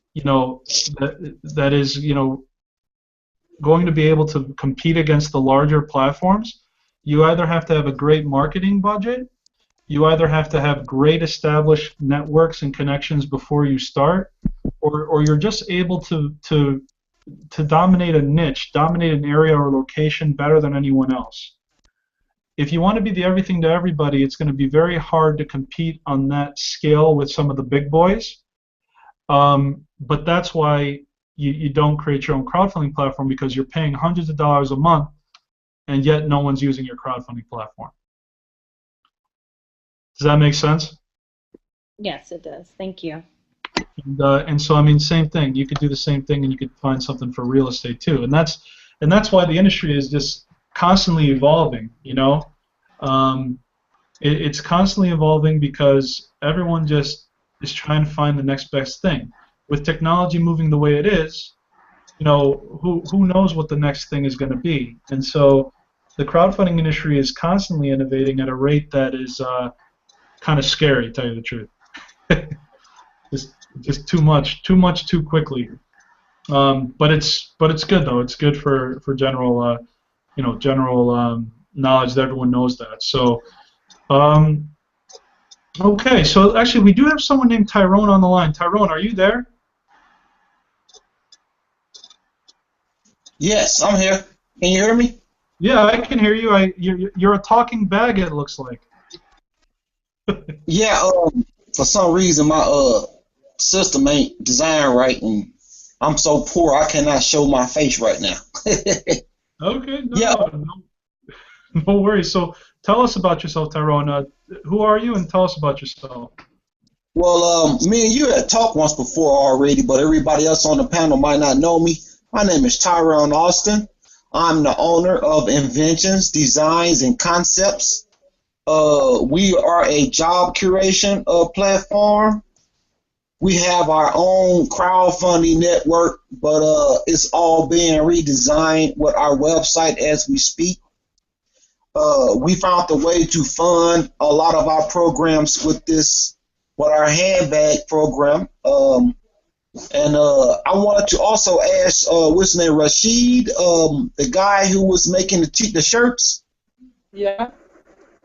Yeah, I sent you something into your inbox on Facebook. I want to put an order in with you to see if you can manufacture my handbag or not. Yeah, well, try on. We can talk it later after this event. We can talk after that.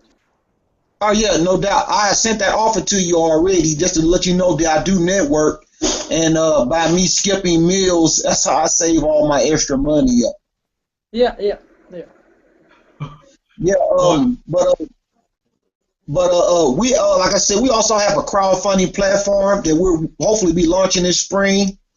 We got some submissions for our 3-in-1 unisex smartphone handbag from like 3 of the major department stores in the country. We got a submission from Boost Mobile and Samsung to submit a sample, and we're working right now on having those samples shipped back here to America so I can finish up the silk hidden bag that we send with the product, with the handbag. and we also send with our sample bags a free glove sample. If you look at this diagram, you can see at the bottom of our bags a secondary bag pops out to cover your whole bag. It has three different styles. We have our urban style, which is right here. That's our urban style. We have our that's our luxury style. That's the hidden bag. It comes out the bottom and covers the whole bag up. And we have our sporty style, which is this style right here, which is you can wear it like a gun holster up under your suit jacket, up under your shirt. It holds the largest smartphones. It holds and it has an inside organizer also. Cool. The bag is very versatile, very. Very, very good, Tyrone. So, all right. So you have a crowdfunding platform. What are your greatest challenges in your crowdfunding platform at the moment? You just mentioned it. Having the funds to advertise to drive people to the site. Okay. We're also trying to submit a opportunity for Boeing aircrafts here in St. Louis County to help us develop our HHO Behind the Fender program. It's called the Hydrogen Fender. Sorry, what is the website so I could pull it up? The website is being redone right now. It's Fattrix. There it is on the screen, FATTRIXX.com. Right now the site is down because we're redesigning it. We had just moved the website from Yahoo to GoDaddy. Now we're finna move it from GoDaddy to another web hosting because GoDaddy do not allow all type of web development sources to upload on their program. So we just run into a lot of dead ends when it comes to produce. Hey, look, our homepage is up.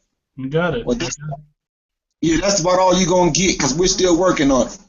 Okay. Well, Tyrone, I mean, this looks interesting. So, yeah, I mean, thank you for joining us. At least today, until this gets up and running, I guess there's not much we could do to help promote it. But I'm glad that you came on because I know we did definitely talk before. But thank you for sharing this. This is interesting. No doubt. No, I appreciate your time and effort. And can I let everybody know about this crowdfunding program we are putting up? Sure. With our crowdfunding program, we're only crowdfunding a hydrogen program, which is going to help everybody on this platform in the long run because when Americans have more residual income left over to spend, we will reinvest that back into our economy. See, our main goal is to take 1/3 of big oil revenue and put that back into Americans' coffers. So in the future, you will be hearing something about a hydrogen car fender. If you Google it on Google and click images, you will probably get a couple of pictures of the hydrogen program itself. Product itself. But it's a container that's made for each individual car, and it goes behind your fender, and it's only $300 through crowdfunding, which include free installation and free delivery. And it only costs $19 a month to refill your tank and to test the alkalinity of the electrolysis in the water. So at the same token, we will be creating over 600,000 new jobs plus 1.5 million new jobs in the open market because we will have installment centers and refill centers in every major city in the United States. Okay. Very good. I mean, I'd like to see more of what you have because there's no real, because we can't see it in person and there's no website to tell us more about it. Let me see if I can pull it up right quick on my page because if my window is up front, you probably can see it in a hot second. I can show you how the hydrogen tank actually looks. And actually, I mean, Tyrone, for now, we're just going to move on. Let's do this after the fact. When you get it up and running, we can go through that in more detail. It's just very hard to understand really what you're doing at the moment, so I'd rather just see it on the finished product before we kind of go in detail at the very moment. Yep, but thank you, though. Thank you for that. Fabio, it looks like you want to say something? Yeah. Regarding the crowdfunding platforms, if you can put the link of Keiretsu forum that I posted on the chat on your screen so that people could see the website. Just to give you an idea, the organization that I work for has 1,400 angel investors around the world. And even for us, today we are debating whether we are going to have our own crowdfunding platform, or if you're going to go with a white label solution, or whether we want to go on that route or not, because you have to remember that once you put up a platform, you have to deal with liabilities and you have to deal with a lot of legal situations that you got to be careful, right? So it's not only just putting something up and making it happen. You're dealing with other people's money, and that's going to be regulated a lot. So you gotta be careful with that. Another thing to mention is that if you go to, maybe Manolis, you want to switch to the AngelList website. AngelList is doing a great job in consolidating a lot of information about syndicate investment, but at the same time, crowdfunding for equity is not.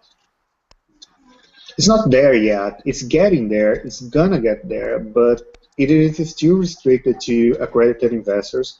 And there's a shift in the industry towards transparency. There's a shift towards being more accessible for people, but still not there. I mean, companies are still, a lot of them private companies. They keep their information private too, and that includes financials, that includes results, that includes sometimes a lot of intellectual property information. So crowdfunding for equity is still under development. Absolutely, it is going to come, but it is still something that's being debated, and that's one of the reasons why it is still restricted to accredited investors.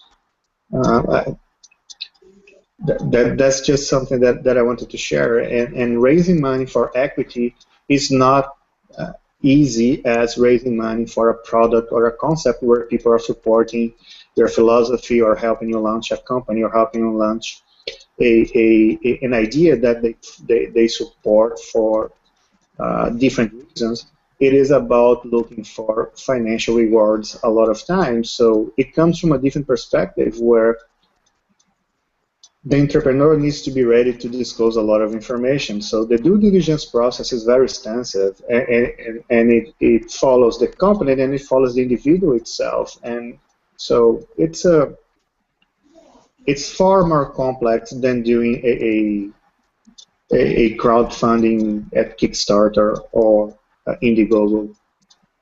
Yes. I just wanted to share that as somebody that's dealing with that on a daily basis. Absolutely. So I actually, just to reiterate that, as much as equity crowdfunding is going to be a game changer, it's not going to happen all at once. I mean, just like Kickstarter projects or Indiegogo projects don't just happen all at once. I mean, it's going to need a huge period of education. It's going to need a huge period of networking and direct connection with people. I mean, we actually believe that this Google Hangouts mechanism, this webinar format, is how many of the corporations that are going to start using, that are going to raise capital through these equity models, this is the best way to actually have a live discussion with the entrepreneur. You don't necessarily have to be live in front of the person anymore. You could have a live discussion with them, and that's how, I think Google Hangouts in the future is going to be used, is to facilitate introductions for equity. But the same thing is going to apply. To do an equity raise, right? For a company who's interested in doing equity or debt crowdfunding, the compliance alone, to be in compliance with all the regulations, it'll probably make most people unable to do it, because there's going to be a cost to hire an accountant. There's going to be a cost to hire an attorney. There's going to be your company has to be able to post financial statements, and to get into that kind of a company, there's going to be certain elements that you have to comply with, and that alone will probably cost some startups $10,000 to do, at a minimum. So, as much as this is going to be an amazing opportunity for a lot of companies, I still think it's going to be very tough for a lot of people to even get to this point, because it does require a certain level of capital to get here. Do you agree with that, Fabio? I'm 100%. Yeah. And this is not, keep in mind that this is not something bad, because, again, you're taking all third parties' money to invest in a business, so it has to be right from a legal perspective, and also operating in compliance with a lot of legal requirements. So you want to make sure that the guy that you're giving your money is paying all the taxes properly, is filing all the paperwork with government properly, has the IP that he's saying that he has. So, and by IP I mean intellectual property. So it's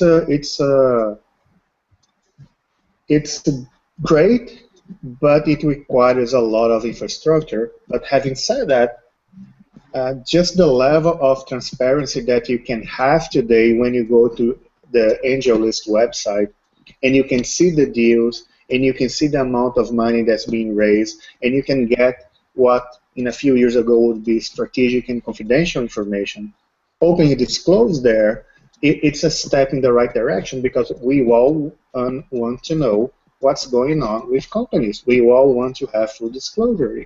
We all want to have transparency. So the platforms like AngelList, platforms like a real estate crowdfunding that you showed are great, and they are a step in the right direction. Keep in mind that in the future, one of those platforms will go bankrupt.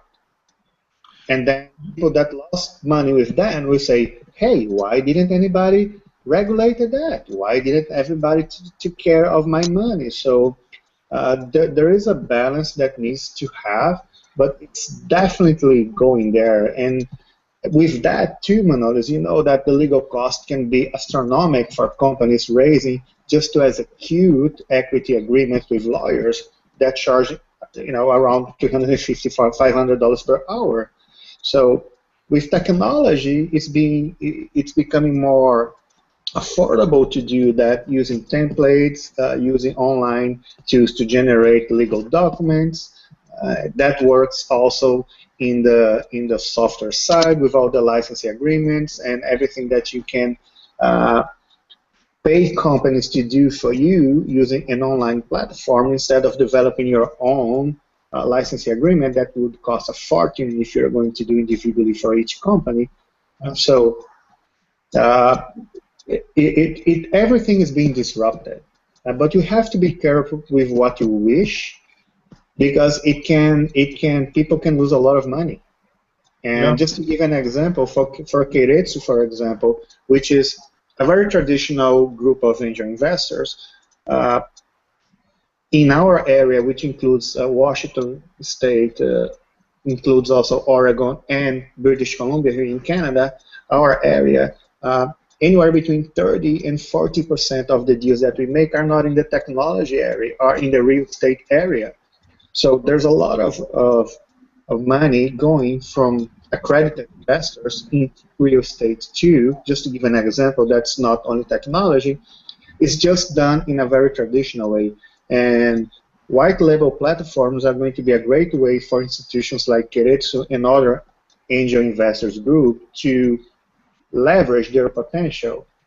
It's just something that is happening, but it doesn't happen as fast as it goes with a B2C product, let's say. Absolutely, absolutely. So the future is yet to be seen, and that's what's exciting about it, because we're going to have a lot of different options out there. So, okay, so just to bring it back, Kim, I know I know we haven't talked to you in a little while, so I just want to make sure we bring you in.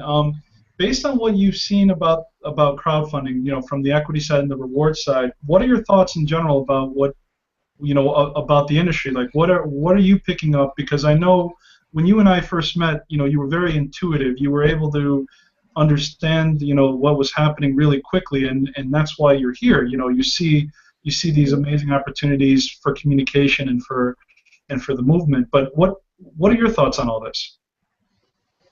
Where do I begin? Well, first of all, the pros. I think it's a wonderful vehicle. I think it's a wonderful tool. And I think it breaks down certain barriers for people to help each other. What Fabio is saying is correct, and the one area that I kind of felt uncomfortable as a business coach or as a businesswoman and an investor is, and I'm always for putting the power in the hands of the people, is when you get into equity funding and it's done privately through syndicates, there's a reason why investors are forced to be accredited. In theory, they believe that if you're making $200,000 a year, or that you have $1 million worth of wealth, they're assuming, which is good and bad, that you are a good steward of that wealth, that you're comfortable. So it's a presuppose that if you've made it to that level, you understand money, you know how to leverage it, you know how to protect it, you know how to use it, and you're able to create money. So therefore, you have the credentials, the hardwired skills to understand the investment and risks and all the nuances of investing. That's not always true, but that's in their mind. They're trying to raise the bar so the people in the game have a understanding. The problem is, which I do believe that everyone should be invited or be able to, but what I deal with, especially entrepreneurs, when they're starting out, they have dreams, they might have credit lines, they might have money, but most of the time they do not have a mindset to create and sustain what they're asking for.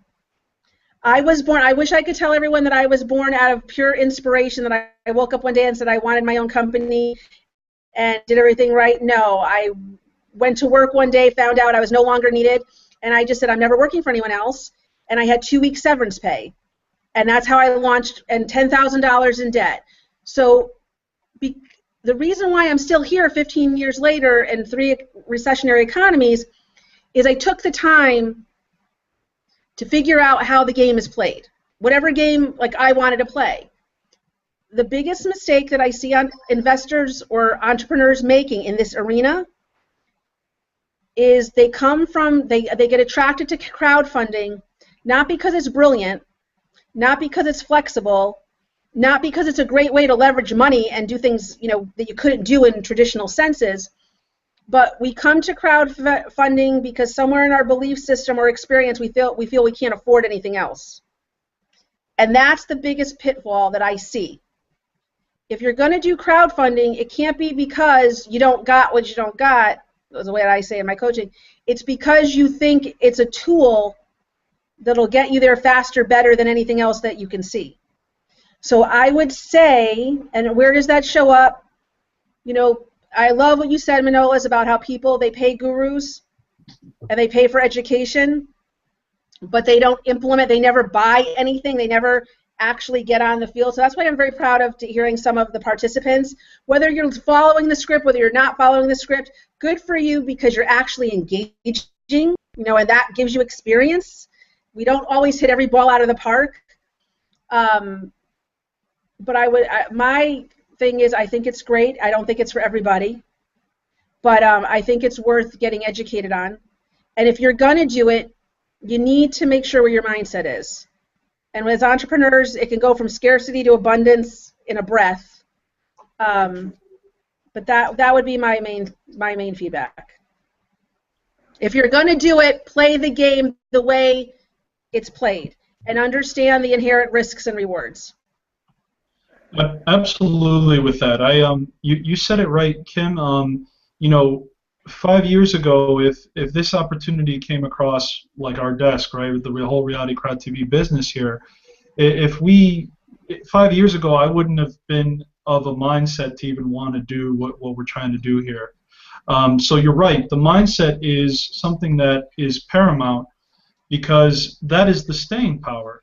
It's the staying power. It's the ability to adapt, the ability to learn, and the ability to implement knowledge from other people that you've picked up through conversations, through reading, through just in general, just anything that you come across. If it speaks to you and then you test it and it doesn't work, then that wasn't a good piece of advice. If you do it the way it was supposed to do and it works, then you know that that's the step you got to take. But that inner game is something that is, some people just learn the hard way, like I always do.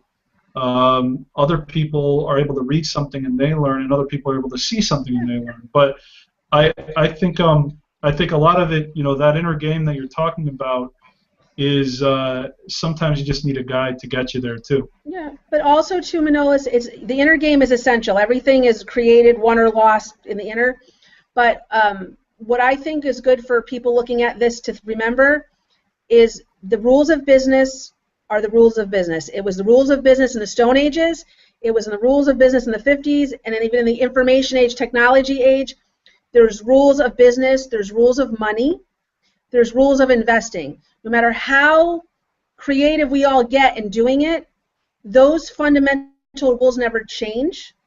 And if, like I always teach my clients or when I talk to investors, if you're going to play the investor game, learn the rules. Once you learn the rules, you know which ones can be bent and which ones can be broken. And I'm all for breaking the rules and breaking belief barriers. But I think if you're going to choose to do this or anything worthwhile, understand the basics and make sure that you can abide by those rules. And then do wonderful things and become a trendsetter and show us all that there's a new way of doing things. Absolutely. I love it. I truly agree with you what I'm saying. It's really effective what I'm saying. What I think is people can only learn from their experiences. Like Manolis is telling me something, but unless I try it or I utilize it, doesn't my mind. So what I believe is I should study all the rules of the business. I should study everything. I should try everything. But in my personal experience, what I say is I don't learn something until I experience it. Mm-hmm. If I'm reading a book saying rule number 2101, business don't sell products to someone, I cannot I cannot believe on that until I know you experience it. So yes. That will be, do you agree? Absolutely, Rashid. It's and that's why that's why. And here's another great thing. We're all so small that when we fail, no one notices but us. So that's the great thing about being small. We're all so small right now that when we fail, no one's really going to notice except us. And from whatever momentary bump in the road there is, there's insight that's gleaned. And as long as you see it from that perspective, if you look at the situation critically and you learn from anything that happens to you in your life, no matter what it is, business especially though, you're able to adjust for next time. And there's no shame in failure. In fact, if someone tells you that they've never failed once in their life, they're lying. They're lying. Yeah. They're lying. Yeah, actually, Manolis, what I believe is most of the people who do have big dreams, they have big dreams for their life, everything. They get depressed because they don't know the back life of the successful like Steve Jobs, everybody. They just know about the successful events, but they don't know for every success they have gone through 10 failures. So this is the reason what I believe that they are depressing of their failures every time, and that's what they back off.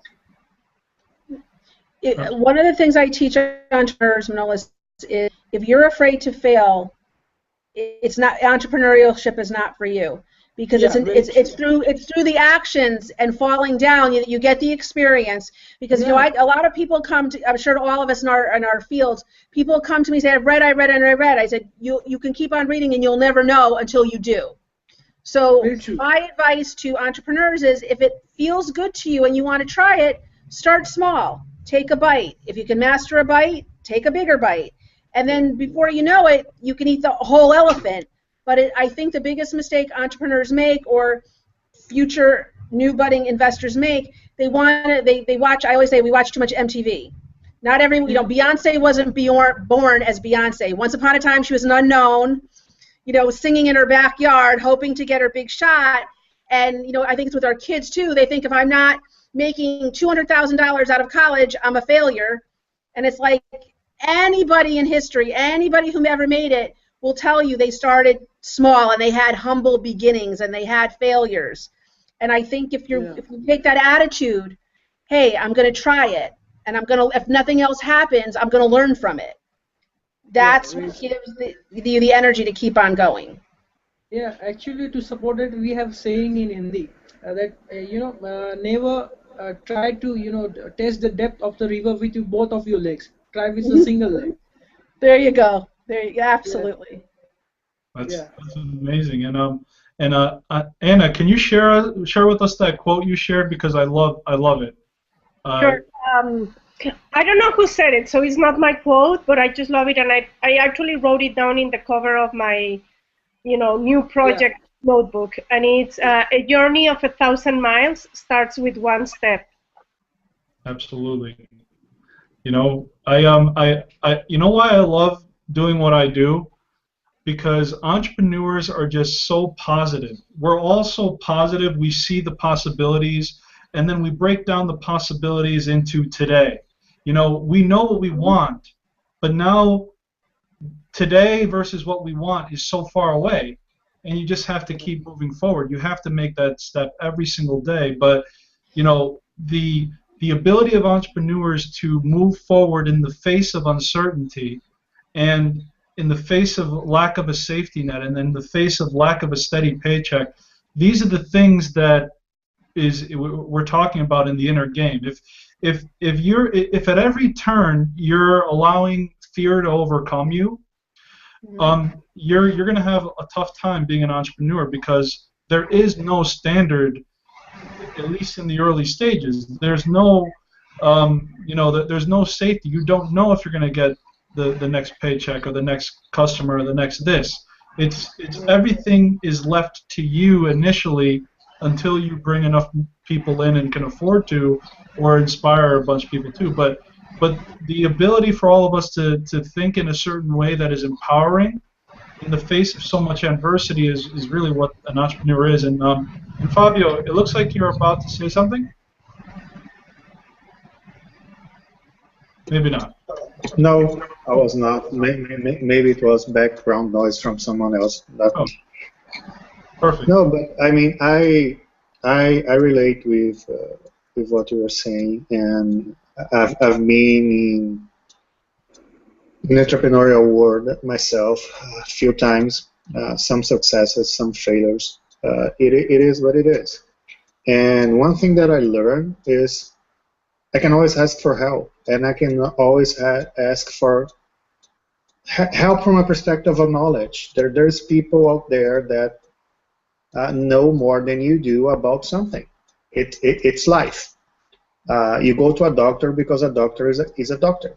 You can always go to a marketing person because you're not a marketing person. So just surround yourself with good people. And surround yourself with people that are good in something that you're not, because you cannot be good at everything. And be humble.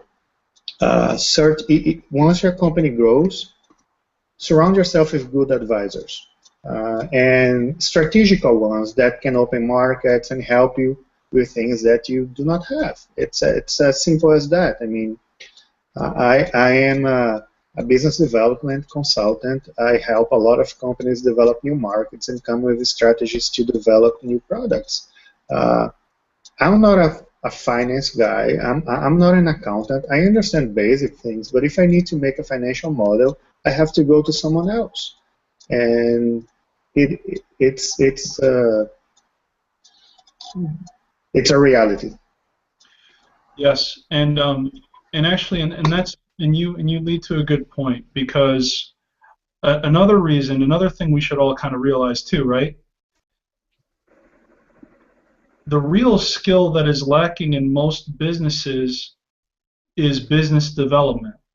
It is that skill is what is lacking in most organizations, and that's why, not in all cases, but in some cases, a lot of people turn to crowdfunding because they maybe lack that skill. But in reality, if you lack that skill, then you might not be good at crowdfunding either, because business development is what crowdfunding is. You're reaching out to so many people, making new connections, and you're developing a business out of this funding mechanism. And really, what skill you need to learn is business development. And let's actually talk about that, right? So when I say business development, what I believe business development is if your product sells clothing, and we'll take your company, Rashi, as an example. Yeah.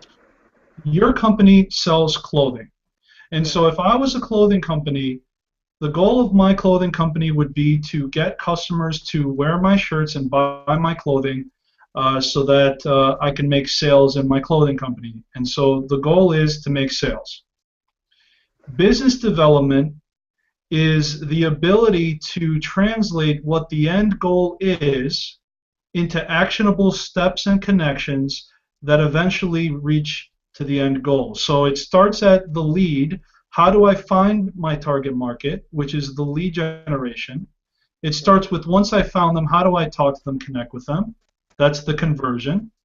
Once converted, how do I get their specifications? And how do I actually get cash from them?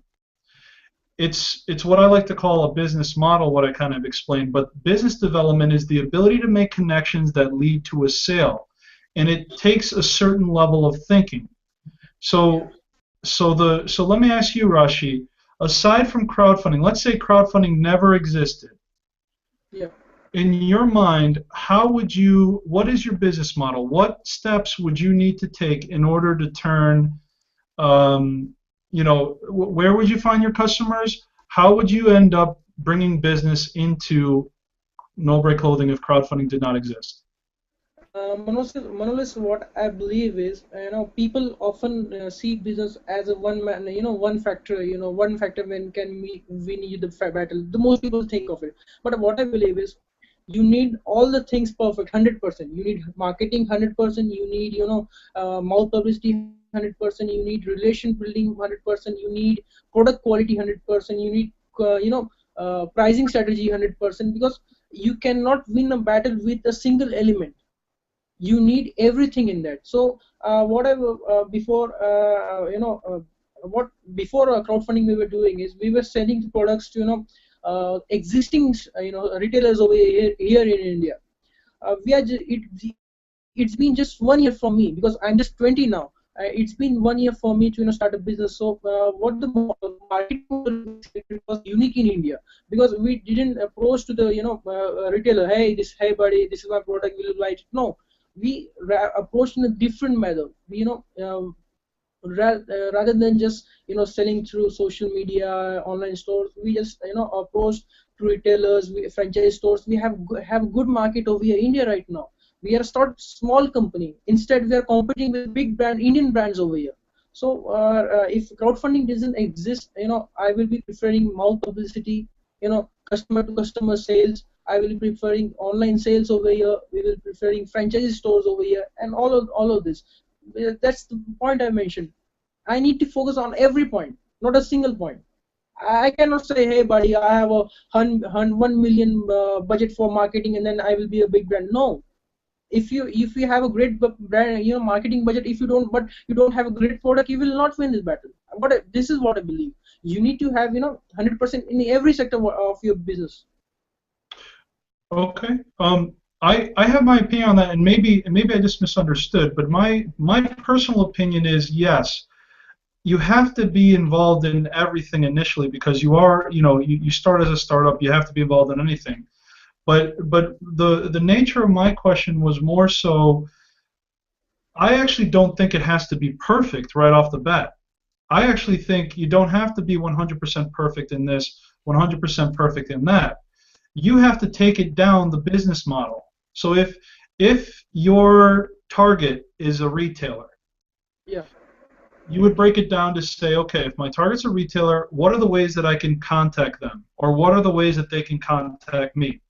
And so you would say, okay, the retailer is my target. There's about 20 different retailers who would sell my product. And so then I would say, okay, if that's the target, then I can look at their information up via their website. I can call somebody. I can email somebody. I can ping them on social media.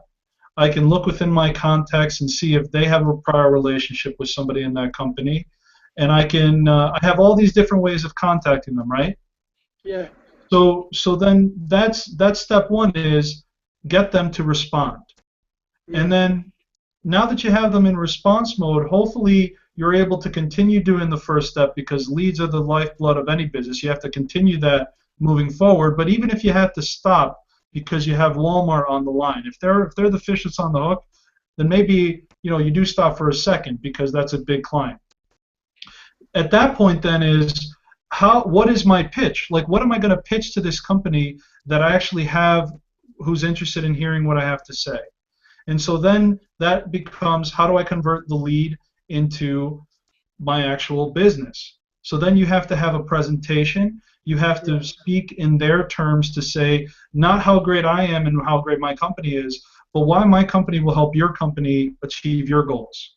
So how is my brand going to be a benefit to you and your customers, not how you hiring me is going to make me rich. It's so the business development mindset is very tactical. It's the overall strategy, but then you break the strategy down into the specific steps that are going to reach the end result.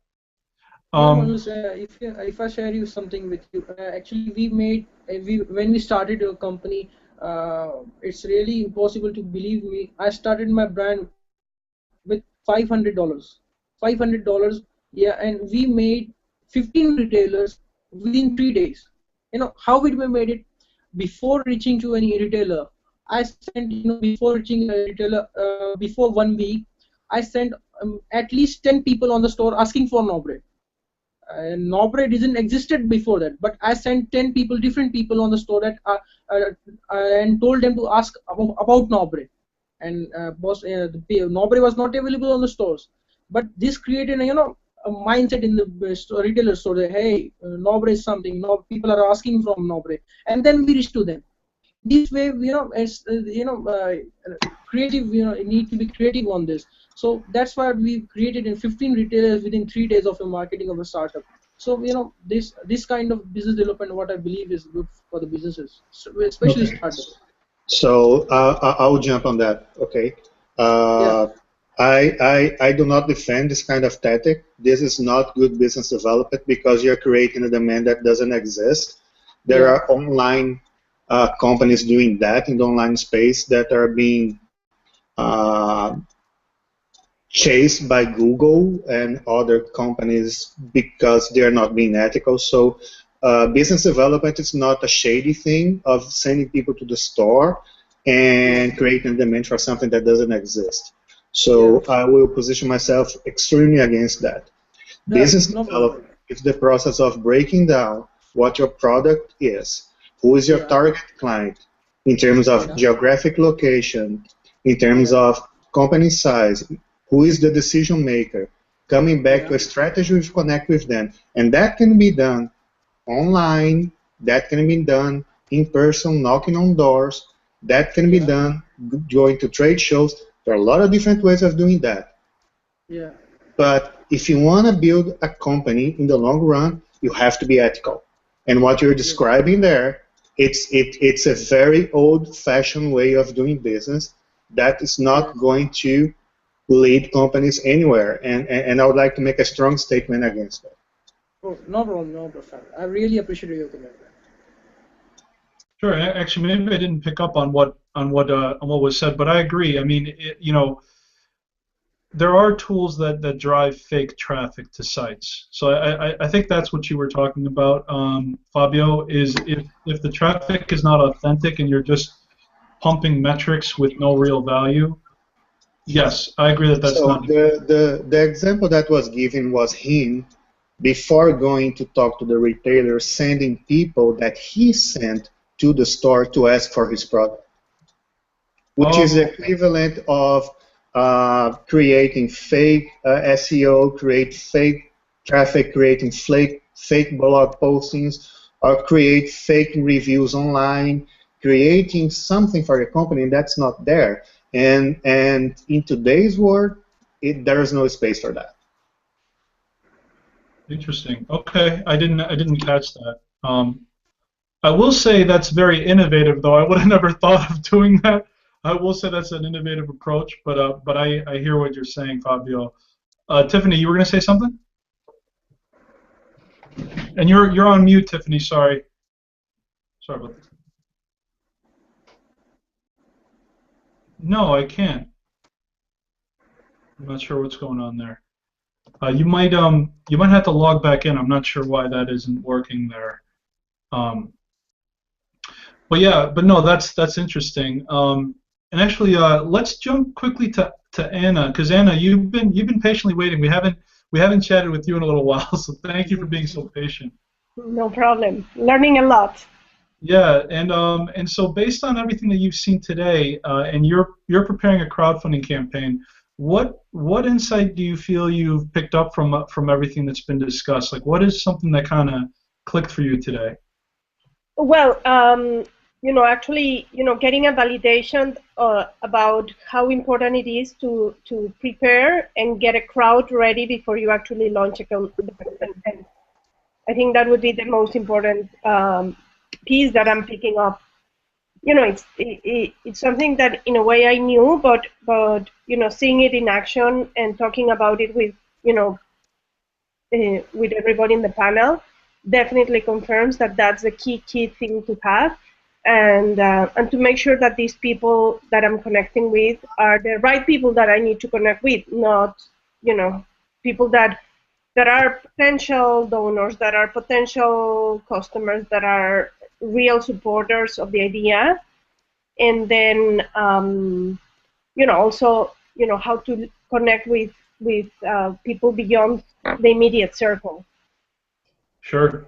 No, that's you mean very, very nicely said, Anna. I'm glad you were able to glean that insight. Very nicely said. Tiffany, you were about to say something. Is your audio back? I believe so. Yeah. Perfect. Okay. I wanted to speak to the gentleman in India. When I started my project, I created this, the product for my own use, and I garnered attention from the mommy groups that I was in, when they would see the product, so that was the beginning of that. And there was a time when I started really wanting to get mommy bloggers involved, and they wouldn't even talk to me. You know what I mean? It was kind of hard to get their attention. But you get to the point of now, fast forward, now they're contacting me. I have a blogger review program that I set up on my website, where they're actually contacting me. You have to put the groundwork in the bottom. You're never going to be okay with just saying, oh, this is the greatest thing since everything, and not have, the product available and or have it tested, because that's, another thing with my product. I had to go to a company called Intertech to have the fabric tested. You know what I mean? I have that backup, just in case people want to know if it's safe to use for their child.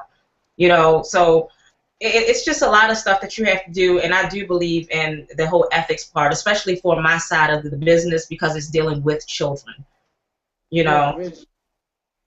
But Tiffany, and what I believe is the marketing strategies what you use varies from the market, target market what you're targeting. Yes. US markets and Indian markets are really different in the nature. If you anybody of you and will visits the Indian market will know how different, they are truly apart from, they are reflective of each other in the nature of their businesses activities over here, because approaching to retailers for a startup is really tough over here compared to USA markets. Because it's as India and China are the biggest production head of garment industry amongst the world. So in India, there's a statistic there are more than around more than 7 million brands working here in Indian market. So you need to put some creative efforts over here to put yourself against them, because when I approach to a retailer, he's already holding more than 100 brands only over his store. So something has to be done over there. I truly believe that ethical values are really important, and I follow them. But in the marketing, we are not hurting somebody. Like in your case, we are, our products have a standard procedure for organic clothing, everything. We have ethical gradings over there. But marketing approach over here in Indian markets have to be something different. I want to jump in on that too, actually. And actually, number one, you do have a product because you're wearing the Nobre shirt. Is that your shirt that you made? Yeah. It's nice. I really like it. Okay, thank you, buddy. You're welcome. And actually, one thing that I will say about that, because I sometimes when you see something work, and it may work for a short time, and then eventually people catch on to it, and it doesn't work anymore, right? So like that's just how things are. Something works, but you raised a good point. Startups and small businesses, right? Yeah. How if you think about it, we don't call them monopolies, but there's monopolies everywhere you look. An oligopoly, in my opinion, when there's 4 or 5 brands that dominate, like all the big oil companies, that's a monopoly in my opinion. The big retailer, Walmart's a monopoly. Fast food, McDonald's, Burger King, they're monopolies, right? Yeah. So how does a small business person, how does a startup, a small business person, compete with these people? How can they possibly be able to provide something that is at a cost that's affordable, that's whatever it is? So the point that you're raising is a good one, because how does one leverage technology or become a better marketer or determine a way to actually compete against these big brands when really we're surrounded by monopolies anyways? I mean, there's barriers to entry at every step. So I would say that instance that you just mentioned, Rashid, I understand that that it may be a bit unethical, because you're asking people to go into somewhere and tell the store that we want this, we want this. I see the point on that side. But I also see your point that if your product, which we see directly on you, is in fact a good product, and there's so many barriers to entry that the only thing that's keeping you from actually being in a store is having the ability to have a marketing budget, then how else are you supposed to compete, right? Yeah. I would say in that scenario, I would probably do the same thing. As I told you, we had started with $500, and $500, and we really has it back, economically. India and China are really competitive in nature, really competitive, because in competitive, I'll tell you in brief here.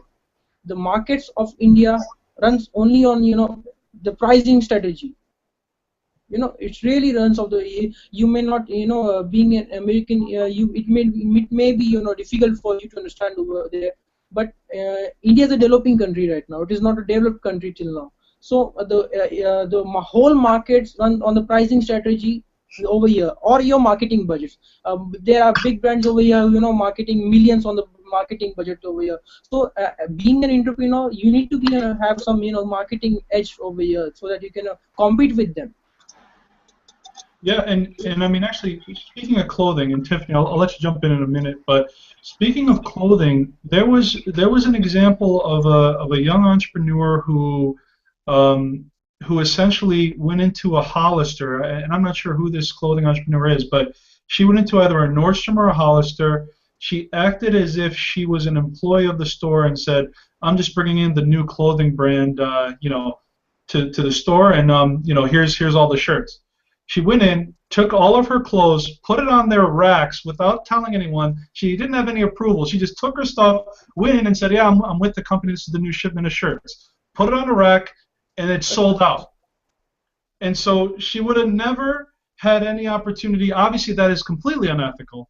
but it launched her career, right? It launched her career that's what as happened with a fashion artist because she was willing to do whatever was necessary to make her company noticed.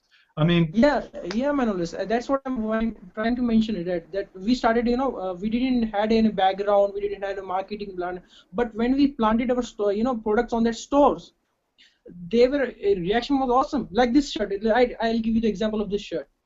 When I started selling the first retailer I approached was a horrible experience for me. When I approached him, he kicked off from there. He insulted my products. That this product itself, he insulted. Hey, how bad quality is? It's looking bad. But when we when I did this this kind of promotion or ethical ways of marketing, I was saying, then this shirt was the highest selling product of my company till now. As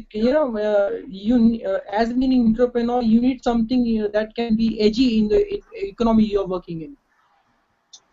Yeah, I mean, I agree. So I mean, there's ethics and then there's legalities. Ethics is independent of, I guess, an individual's perception. Someone might say that this is unethical, but it's not illegal. Yeah. So Fabio, I know you want to step in on this. No. I mean, I totally understand the dialogue, and I started in B2B sales in '96, so I have 18 years in this market, and I did a lot of shady things. Okay, so I don't come from a place where I am a saint. Okay. So I was kicked out of buildings a few times in my life, and I got into buildings without having proper access to sales. So I'm the first one to say guilty of doing things. So, but when you're the CEO of a company and when you're running a company and you're positioning yourself, and that's just my professional analysis, okay, from a place of being ethically responsible in hiring people, paying fair wages, and wages, and going to a clientele and making a campaign online, positioning yourself like that, and at the same time you're disclosing that you are opening market in probably not the most correct way.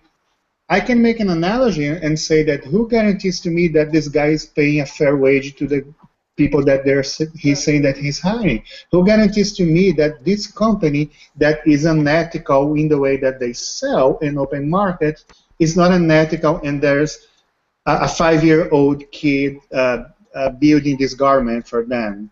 So you have to be careful with how you position your brand, because things like that can damage your brand in a way that you can't even imagine. So you have to be careful, and trust me, every sales guy or business development guy that you hire will find a shortcut. We will find a way to get it done that, trust me, you don't want to know. But you have to be careful with how this associates with your brand.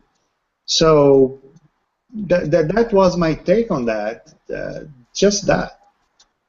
Yeah, thank you very much, Fabio. I have answer for that. What I believe is ethical. In my words, is anything that doesn't harm anybody. What I believe is, I agree with everybody's point. But what I personally believe is ethical means to me is that my actions, my my steps will not harm anybody. Because I'm not lying to I'm not stealing somebody from something. I'm not my actions are not harming somebody. Like in case of Tiffany, he told that the clothes are wearing by children. So that needs to be very careful, because there's a small life over there. So if my actions are don't hurting somebody, or they are scamming somebody, I think marketing till then will be okay. Good. Well, I mean, on that note, I agree. I mean, that I wouldn't say, Rashid, that you're unethical at all.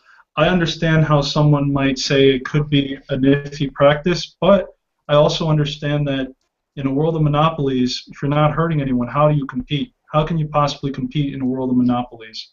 And so I see technology being a big differentiator. I see great marketing being a differentiator. So I agree with you on certain issues there. So we've been on for 2.5 hours. It doesn't feel like it, but what I'm going to do is I'm going to give everyone a last word, just to kind of share either your company or just your thoughts. We'll go down the line. Everyone will get a last word. But I just want to say thank you all for joining us. So we'll start with Anna Bianchi. Would you like to give your last word, please? Sure. Well, mostly that stay tuned because some exciting things are happening soon for Paper Girl Collection. We are currently working on producing our first round of samples, and early next year we are going to launch the line, and things like the blog and Twitter feed are already active, and so fun things are going to be happening. Stay tuned. Great, thank you, Anna. It's been a pleasure. You're welcome. Sindrell, your last word? Guys, I got a lot of information out of this today. Thank you all for just sharing a lot. So probably I'll definitely be working with Manolis and a couple of other folks to roll out the real estate piece of the crowdfunding. We'll see where that goes. But thank you, guys. Awesome. Thank you, Sindrell. Pleasure again to have you on. It's awesome to see you. Cool. Fabio, last words for you. Thank you for putting this up again. I think it's great. Please, everybody that's here, share the word about the crowdfunding and the possibility of deregulating, let's say, the access to equity crowdfunding. It's a very important step, whether we need to be careful about the legalities and everything or not. It's a step in the right direction. So thank you for putting this up on notice, as usual. And if anybody wants to connect after the conversation and on LinkedIn or any other platform, please do so. Wonderful. Thanks, Fabio. Pleasure to have you again, and really excited that you're here. Great. Kim, last words from you? First of all, Manolis, thank you. This is my first time being with you and your panel on your show. You did an awesome job. You were really great at picking up interesting topics and giving feedback. My last word is, whatever you do, make sure it works for you. You know, you have an idea. I think you guys did a great job of explaining crowdfunding and giving everyone listening a chance to try it on and see what it really is and what it takes to do it. And I think it's a very creative and a wonderful way of getting the word out.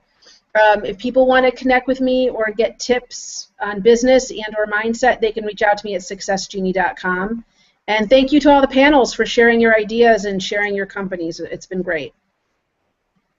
Absolutely, Kim. Thank you so much. Always a pleasure, and I look forward to working with you in the near future too. I think we got a lot of things to talk about. Great. So, Rashid, your last words? Thank you, everybody, for your time that you 2.5 hours you gave to us. It really was, amazing experience for me to come over here. Everybody, Fabio, everybody, thank you very much for your tips and everything. And Manolis, thank you very much for setting up a good show for us too, because this was really educational event for me. Midnight over here, it's 2 hours from the sunrise, but I'm not feeling any kind of sleepiness because of this program. Thank you very much. Thank you. You can connect, everybody can connect with me on clothing.in. Email me anytime if you need anyone. Thank you. Absolutely, Rashid. Thank you so much for joining us from India. It's a pleasure to have you. And Tiffany, last words? And you have to unmute. Sorry. My bad. Thanks again for having me on. I got a lot of information as usual. Kim, thank you so much for your well wishes and everything, especially Big things are happening for Bebe Pod Pants. It came from my brain to everybody. I'm just trying to get it out there, you know, and I just actually need all of the help I can get, you know, so I'm just glad to have gotten the information from you guys. Awesome, Tiffany. Thank you again, and you know, everyone on the email chain. We probably should add Fabio to that. You guys can all collaborate afterwards. You have each other's emails. For the audience who stayed on all this time, thank you for sticking with us. Without you, we cannot put on this show. Everyone, thanks for joining us. And until next time, dream it, believe it, achieve it. Have a good night, everyone. Thanks. Thank you.